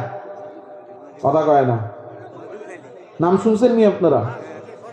ফরিদপুর মধুখালী গেছিলাম আমি 4 বছর 5 বছর আগে এক মাহফিলে, যুবকদের মাহফিল। যুবকরা একটু আবেগে বেশি হয়। বয়ান করছি, মাশাআল্লাহ খুব পছন্দ করছে। বয়ানটা ভালো হইলে পাবলিক যদি খালি কয় ভালো বক্তা দাওয়াত দিছস, তাহলে যুবকরা আরো বেশি খুশি হবে। তো এখন বয়ান টয়ান করার পরে সবাই খুব প্রশংসা করতেছে, আরে ভালো বক্তা আনছস। ও তো মন বড় হয়ে গেছে, এখন পারে না আমার কলজা একটা খাওয়ায়। খানা খাইতে বসছি, তো আয়োজন আগের থেকেই করছে ওরা, মহাব্বত এমনি, কিন্তু মানে বহিঃপ্রকাশটা বেশি হয়েছে যখন কিনা বয়ানটা ভালো হয়েছে। বয়ানের পরে খানা খাইতে বসছি, এখন ছেলেরা খাবার খাওয়াবে। গিয়া দেখি ফরিদপুর তো পদ্মা নদীর পাশে, গিয়া দেখি সুন্দর বড় বড় গলদা চিংড়ি। এখন আমি হলো ওই দিন সকালবেলা স্কয়ার হাসপাতালে ডাক্তার দেখাইছি, ভিজিট দিছি 2000। কত কত ভিজিট দিছি 2000। ডায়াবেটিসের টেস্ট করছি, সব মিলে 7 থেকে 8,000। ওষুধ কিনছি, মিলে জিলা 10,000 গেছে। কত গেছে? জ্বলন আছে না নাই? উত্তর দেয় না। 10,000-এর একটা জ্বলন আছে না নাই? কারণ সারা মাসে মিললে কথার কথা বেতন পাই, মসজিদে যে হাদিয়া সম্মানী পাই, কথার কথা 30,000। কারণ এক সকালে গিয়া ডাক্তার দেখাইলাম 15 মিনিট, টেস্ট করলাম 5 মিনিট, 20 মিনিটে 10,000 নাই। জ্বলন আছে না নাই? এখন জ্বলনের কারণে ডাক্তার কইছে ডায়াবেটিস নিয়ন্ত্রণ করবেন। এখন আমার কথা হইল, প্রেশারও আছে, হাই প্রেশার, ডায়াবেটিসও আছে। এখন খাওয়া দাওয়া নিয়ন্ত্রণ লাগবো নাকি লাগবো না? খাইতে বেশি। প্রথমে দিয়েছে মুরগির রান, হুজুর খান। আমাকে দেন এক পিস, কার এক পিস দেই লমু না। এবার হুজুর চিংড়ি খান, খামু না। কিনলে খাইবেন না, এটা হাই প্রেশার। হুজুর গরুর গোস্ত, হাই প্রেশার, কিচ্ছু খামু না। এই অল্প কটা ভাত এক পিস মুরগির গোস্ত দিয়ে খাইছে। এখন তো মনটা খারাপ হয়ে গেছে। মানে এ হাতে হুজুর পদ্মা নদীর মাছ গিয়া ঘাটের থেকে আনছি, খান না ভাই, খাবো না, পারবো না। কতক্ষণ পরে একজনে কয়, হুজুর ঠিক আছে, আপনারা আর মাছ গোছ খাওয়া লাগবো না, আপনি শুধু এই দইটা খান। মধুখালীর মধ্যে অনেক নাম করা দই, চতুর্দিক থেকে মানুষ আসে খাওয়ার জন্য, অনেক দূর দূরান্ত থেকে মানুষ এসে নিয়ে যায়। হুজুর খান, খাবো না। হুজুর খান, না ভাই খাবো না। হুজুর খান, না ভাই খাবো না। 5 বার 7 বার আমি যা আছে সবাই, হুজুর এই দইটা খান, দইটা খান। আর আমি কইছি আমি খামুই না। আমার ড্রাইভার খলিল ভাই আসেনি? খলিল ভাই নাই মনে হয়, ড্রাইভার সব ছিল লগে, ওনার মনে থাকবো। 7 জন 8 জন মিলে ঘিরা ধরছে, হুজুর খান, আমি তুমি খামু না। লাস্টে একজনের রাগ হয়ে কয়, কইছে বাদ দে, হুজুর আর হাদিস না। হুজুরে মনে হয় মিষ্টি দই পছন্দ করে না, মিষ্টি দই পছন্দ করে না।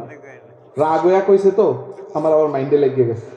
আমি তাকাইছি, তাকাইয়া কইলাম, আপনি জীবনে এক বহায় কয়টা মিষ্টি খেয়েছেন? কারণ তো আমারই প্রশ্ন না, তবদা খেয়ে গেছে। আমি গেলাম, এখানে এমন কেউ আছেন এক বসায় আমাদের বিক্রমপুরের এরকম বড় বড় রসগোল্লা, একদম রসে ভিজানো রসগোল্লা একসাথে 20টা খাইছেন? এই বড় বড় রসগোল্লা এই জায়গায় কেউ আছেন হুজুর এক বসায় আমি 20টা মিষ্টি খাইছি এরকম বড় বড় রসগোল্লা? আমি শুধু প্রশ্ন করি, আমি বোঝানোর জন্য। আছেন কেউ? থাকলে হাত তুলতে পারেন, হুজুর খাইছি, সমস্যা লজ্জা তো কিছু নেই। আল্লাহ খাওয়াইছে, আপনি খাইছেন, থাকলে হাত তুলেন। 19টা খাইছে, এই যে একজন আছে, এই যে মাশাআল্লাহ একজন পাওয়া গেছে। আপনি কটা খাইছেন? 30টার কম না। ওই কি বড় বড়? আচ্ছা খাইছে, ওনারা খাইতে পারে, কারণ ওনারা এক জমানায়, যেই জমানায় জুয়ান ছিল, এখনো আমগোচ্ছে বেশি জুয়ান। আল্লাহ, ওনার লগে যদি দৌড় প্রতিযোগিতা দেয় আমি পারবো না। তা আমি জিজ্ঞাসা করলাম তাদেরকে, তোমাদের মধ্যে কেউ এমন আছে যে 20টা মিষ্টি একসাথে খাইছে? কয় না। পরে গেলাম যে 19টা, কয় না। পরে গেলাম 18টা, কয় না। আমি গেলাম 17টা, কয় না। তা আমি গেলাম যে আমি এক বসায় 17 মিষ্টি খাওয়া লোক। তাও চ্যালেঞ্জ করে না, যে কারোর সাথে চ্যালেঞ্জ করে না। মিষ্টি এত পছন্দ, খাইতে বসছি, বিক্রমপুর থেকে দেশের থেকে মিষ্টি নিছে ঢাকায়, বাসায় প্যাকেট খুলছি, একটা খাই ভাল লাগে, আরেকটা খাই ভাল লাগে, এই ভালো লাগা খাইতে খাইতে কয়টা? তাহলে এক বসায় যে 17 মিষ্টি খায়, অন্যান্য সময় খাইলে কি অর্ধেক খাইছি? কয়টা? 4টা 5টা মিষ্টি না খাইলে জিহ্বায় মনে হয় না যে মিষ্টি খাইছি। এখন এই লোক, আমি এখন এই দই দিতেছে, দই খাই না, কেন খাই না? না না, রিজিকের চেয়ে বেশি খাই নাই। এখানেই বুঝাবো, এই যে এই জায়গায় বুঝাবো, খুব সুন্দর করে বুঝবেন। এই হাদিসের সারমর্মটা বুঝাই। আল্লাহ রসুল যে বলছেন দুনিয়ায় প্রত্যেকটা মানুষকে পাঠানোর কত হাজার? 50,000 বছর আগে আল্লাহ হায়াত মৌত রিজিক লিখে রাখছেন। তাহলে আমি ইব্রাহিম খলিল দুনিয়াতে কত বছর বাঁচবো এটা লেখা আছে না নাই? আর আমি এই দুনিয়াতে কি খাবো, কতটুকু খাবো, লেখা আছে না নাই? কথার কথা বোঝানোর জন্য বলি, আমাকে আল্লাহ হায়াত দিয়েছে 50 বছর। কয় বছর? 50 বছরের হায়াত আল্লাহ আমাকে দিয়া পাঠাইছেন। এই 50 বছরে আল্লাহ তাআলা লিখে রাখছেন 50 বছরে ইব্রাহিম খলিলের জন্য আমি রিজিকের বরাদ্দ দিলাম। ও ভাত খাবে 50 মণ, মিষ্টি খাবে 20 মণ, ঝাল খাবে 5 মণ, লবণ খাবে 2 মণ। এমন প্রত্যেকটা খাবার যেগুলো আল্লাহ আমার রিজিকের রাখছেন, ওগুলোর বাজেট আল্লাহ তাআলার কাছে করা আছে না নাই? এখন আল্লাহ 50 বছরে আমারে মিষ্টি দিয়েছেন 50 মণ, আমি তো এক বহাই খাই 17টা, এক বহাই খাই 5টা, দেখা গেল 50 মণ মিষ্টি, 50 বছর আমার হায়াত, মানে 50 বছরে 50 মণ খাইতে হবে। ওই জায়গায় আমি আমার 25 বছরে খেয়া ফেলাইছি 45 মণ। বুঝানোর জন্য উদাহরণ দিচ্ছি। 25 বছরে খাইছি কত? 45 মণ। এখন হায়াত বাকি আছে কত মণ? কত বছর? 25 বছর। হায়াত বাকি কত বছর? মিষ্টি বাকি আছে কত মণ? এখন এটার মধ্যে সামঞ্জস্য হবে কিভাবে? আল্লাহ কয় তোর রিজিকে ব্রেক লাগামু। কেমনে লাগামু? আল্লাহ কয় ডায়াবেটিস। একজনে গরুর গোশত এমন খাওয়া খাইছে, এটা তো বাজেট কম, তুই দুনিয়াতে কোটি টাকার মালিক হইলে কি হবে? তুই আগে ছিলি গরিব, তুই গরিব থেকে তুই কি হইছস? হারাম পথে যাইয়া তুই কোটি টাকার মালিক হইছস, কিন্তু লাভ নাই, তোর রিজিক নাই। তো কি নাই? রিজিক নাই। ব্রেক লাগাই দিছে হার্টের রোগ, একবারে এক লগে গিয়া বাইপাস করে আইস। এখন এটাও বন্ধ, ওইটাও বন্ধ। আল্লাহ রিজিক ডাল খেয়াল আইছিস যা এবার এটা বন্ধ করবো কেমনে, কিডনির মধ্যে দিলাম লোক। এখন এখন ডায়াবেটিস বাড়ে, আমার ডায়াবেটিস হওয়ার পরেও রাত্র নির্গম তো মিষ্টি খাওয়া বন্ধ করি নাই, খাইতে খাইতে খাইতে খাইতে এক সময় গিয়ে দিই শরীর ছেড়ে দিছে, অস্থির লাগে। পরে গিয়ে ডাক্তারের কাছে যাই, এই বয়সে এত ডায়াবেটিস, একদম জিব্বায় লাগাম দেন। এখন কি করবো, জিব্বায় তো লাগাম দিতে হইব, লাগাম দিই না, কি করি জানেন? এই যে বললাম না 10,000 দিয়েছি সকালে, এই জ্বলন আছে, জ্বলন যেই কয়দিন লাগাম সেই কয়দিন। এখন তুই লাগাম যখনই ছাড়বি তখনই শরীর খারাপ হবে, তুই আবার যাবি ডাক্তারের কাছে, টাকা দিবি, জ্বলন হবে, আবার তুই খাওয়া বন্ধ করবি। এটাই রিজিক, এটাই কি এটা রিজিক। আল্লাহ রসুল বলছেন যা লিখে রাখছেন আল্লাহ 50,000 বছর আগে, একটা একটা একটা দানা বেশি খাওয়ার সুযোগ। বেশি খেয়া ফেলাইছো, হায়াত বাকি আছে, তাহলে আইসিইউর মধ্যে পয়রা থাকবা, লাইফ সাপোর্টে পয়রা থাকবা, খাইতে পারবা না। কথা কন না, কথা কন না। আর তুমি হায়াত আছে, হায়াত নাই, বাজেট আছে, হায়াত নাই, বাজেট আছে, তাহলে আল্লাহ তাআলা রব্বুল আলামিন এমন ভাবে খাওয়াবে যে খাওয়ানোর মধ্যে ডুবায়া খাইতে খাইতে মরবে। কথা কন না। এই জন্য আমি আর আপনি মনে মনে ভাবি হারাম কামাইলেই মনে হয় আমি খাইতে পারবো, সুখ পাবো, আমার ইনকাম বেশি, তাইলেই মনে হয় আমি দুনিয়ার মধ্যে সুখ শান্তি পাইয়া গেলাম। না, আমার আপনার জন্য যেটা রিজিক নির্ধারিত সেইটাই আমি আপনি পাবো, এর চেয়ে বেশি একটা দানা কেউ খাইতেও পারবো না, একটা দানা বাকি থাকতেও কেউ মরবো না। তাই হারাম উপার্জনকারী বুদ্ধিমান না বোকা? হারাম উপার্জনকারীর দুনিয়াও ক্ষতি, কারণ একটা রিজিকের চেয়ে বেশি এক দানাও খেতে পারবে না। হারাম উপার্জনকারীর আখিরাতও আছে না গেছে? আল্লাহর রাসূল সাল্লাল্লাহু আলাইহি ওয়াসাল্লাম বলেন, হাদিসটা বলে বয়ান শেষ করব, লা ইয়াদখুলুল জান্নাতা জাসাদুন গুযিয়া বিহারাম। আল্লাহর রাসূল সাল্লাল্লাহু আলাইহি ওয়াসাল্লাম বলেন, ওই ব্যক্তি আল্লাহর জান্নাতে ঢুকতে পারবে না যেই ব্যক্তির শরীর হারাম খাদ্য দ্বারা গঠিত হয়েছে।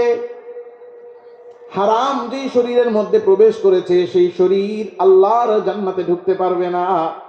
এটা অনেকটা এমন, হারাম খাইছে নামাজও পড়ছে, এমন হারামখোর আছে না নাই? নামাজও পড়ে, সুদও খায়, নামাজও পড়ে, ঘুষও খায়, নামাজও পড়ে, চুরিও করে, নামাজও পড়ে, দুর্নীতিও করে, আছে না নাই? অনেক দুর্নীতিবাজ, চোর, বাটপার, ডাকাত, মাস্তান এমন দেখছি যারা দাবি করে যে আমরা তাহাজ্জুদ একদিনও কাজা করি না। কথা কন না।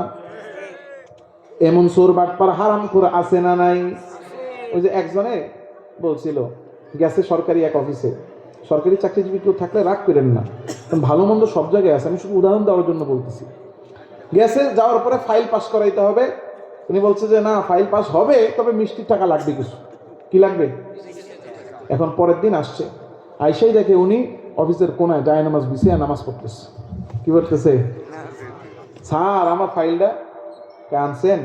কয় জি স্যার আনছি। কয় ঠিক আছে রাইখা এরপরে ফাইলটা ওই যে ফাইল নিয়ে যান। আমি দিছে স্যার নেন। দূর, নামাজে দাঁড়াইছি, যায় নামাজে দাঁড়াই এটা নেওয়া যায়? কি করবো? ওই যে যায় নামাজের কোনটার মধ্যে রেখা যান। আরেকজনে ফেসবুকে লেখছে, গেছে, স্যার আমার ফাইলটা, কয় আনছেন নি? কয় আনছি। কয় দিলে তাড়াতাড়ি দেন, সময় নাই, আজান দিছে, আমি জামাত ধরবো। নামাজও পড়ে, চুরিও করে, সুদও খায়, ঘুষও খায়, বাটপারিও করে, দুর্নীতিও করে, বলেন এমন আছে না নাই? সে মনে মনে ভাবে যে আমি তো নামাজ রোজা কইরা আমি জান্নাতে চইলা যাব, এলাকার বড় সুদখোর, বড় ঘুষখোর, বড় বাটপার, বড় দুর্নীতিবাজ, বড় টেন্ডারবাজ, কিন্তু এক বছরও হজ বাদ রাখে না। এমন হাজিও আছে না নাই? সে মনে মনে ভাবে আমি তো জান্নাতের টিকিট কিনা ফেলাইতেছি, অথচ আল্লাহ তাআলা রব্বুল আলামিন কোরআনে কারীমে ডাইরেক্ট ঘোষণা দিয়েছে, কুলু মিন তাইয়্যিবাতি মা রাযাকনাকুম ওয়াশকুরু লিল্লাহি ইন কুনতুম ইয়াহু তা'বুদুন। ও বান্দা, তোমার নামাজ, রোজা, হজ, যাকাত তুমি কার জন্য করো? এই জোরে কোন কার জন্য? আল্লাহর জন্য যদি নামাজ পড়ো, আল্লাহর জন্য যদি রোজা করো, আল্লাহর জন্য যদি যাকাত দান সদকা করো, তোমার ইবাদত যদি আল্লাহর জন্য হয়, ইন কুনতুম ইয়াহু তা'বুদুন, আল্লাহর জন্য যদি তোমার ইবাদত হয়ে থাকে, কুলু মিন তাইয়্যিবাত, হারাম ছেড়ে দাও, হালাল খানা খাও, কারণ যারা হালাল খাবে না আল্লাহর কাছে তাদের কোনো ইবাদত কবুল হবে না। হারাম করার এক নাম্বার শাস্তি, আল্লাহর কাছে তার কোনো ইবাদত কবুল হবে না, কোনো ইবাদত কবুল হবে না।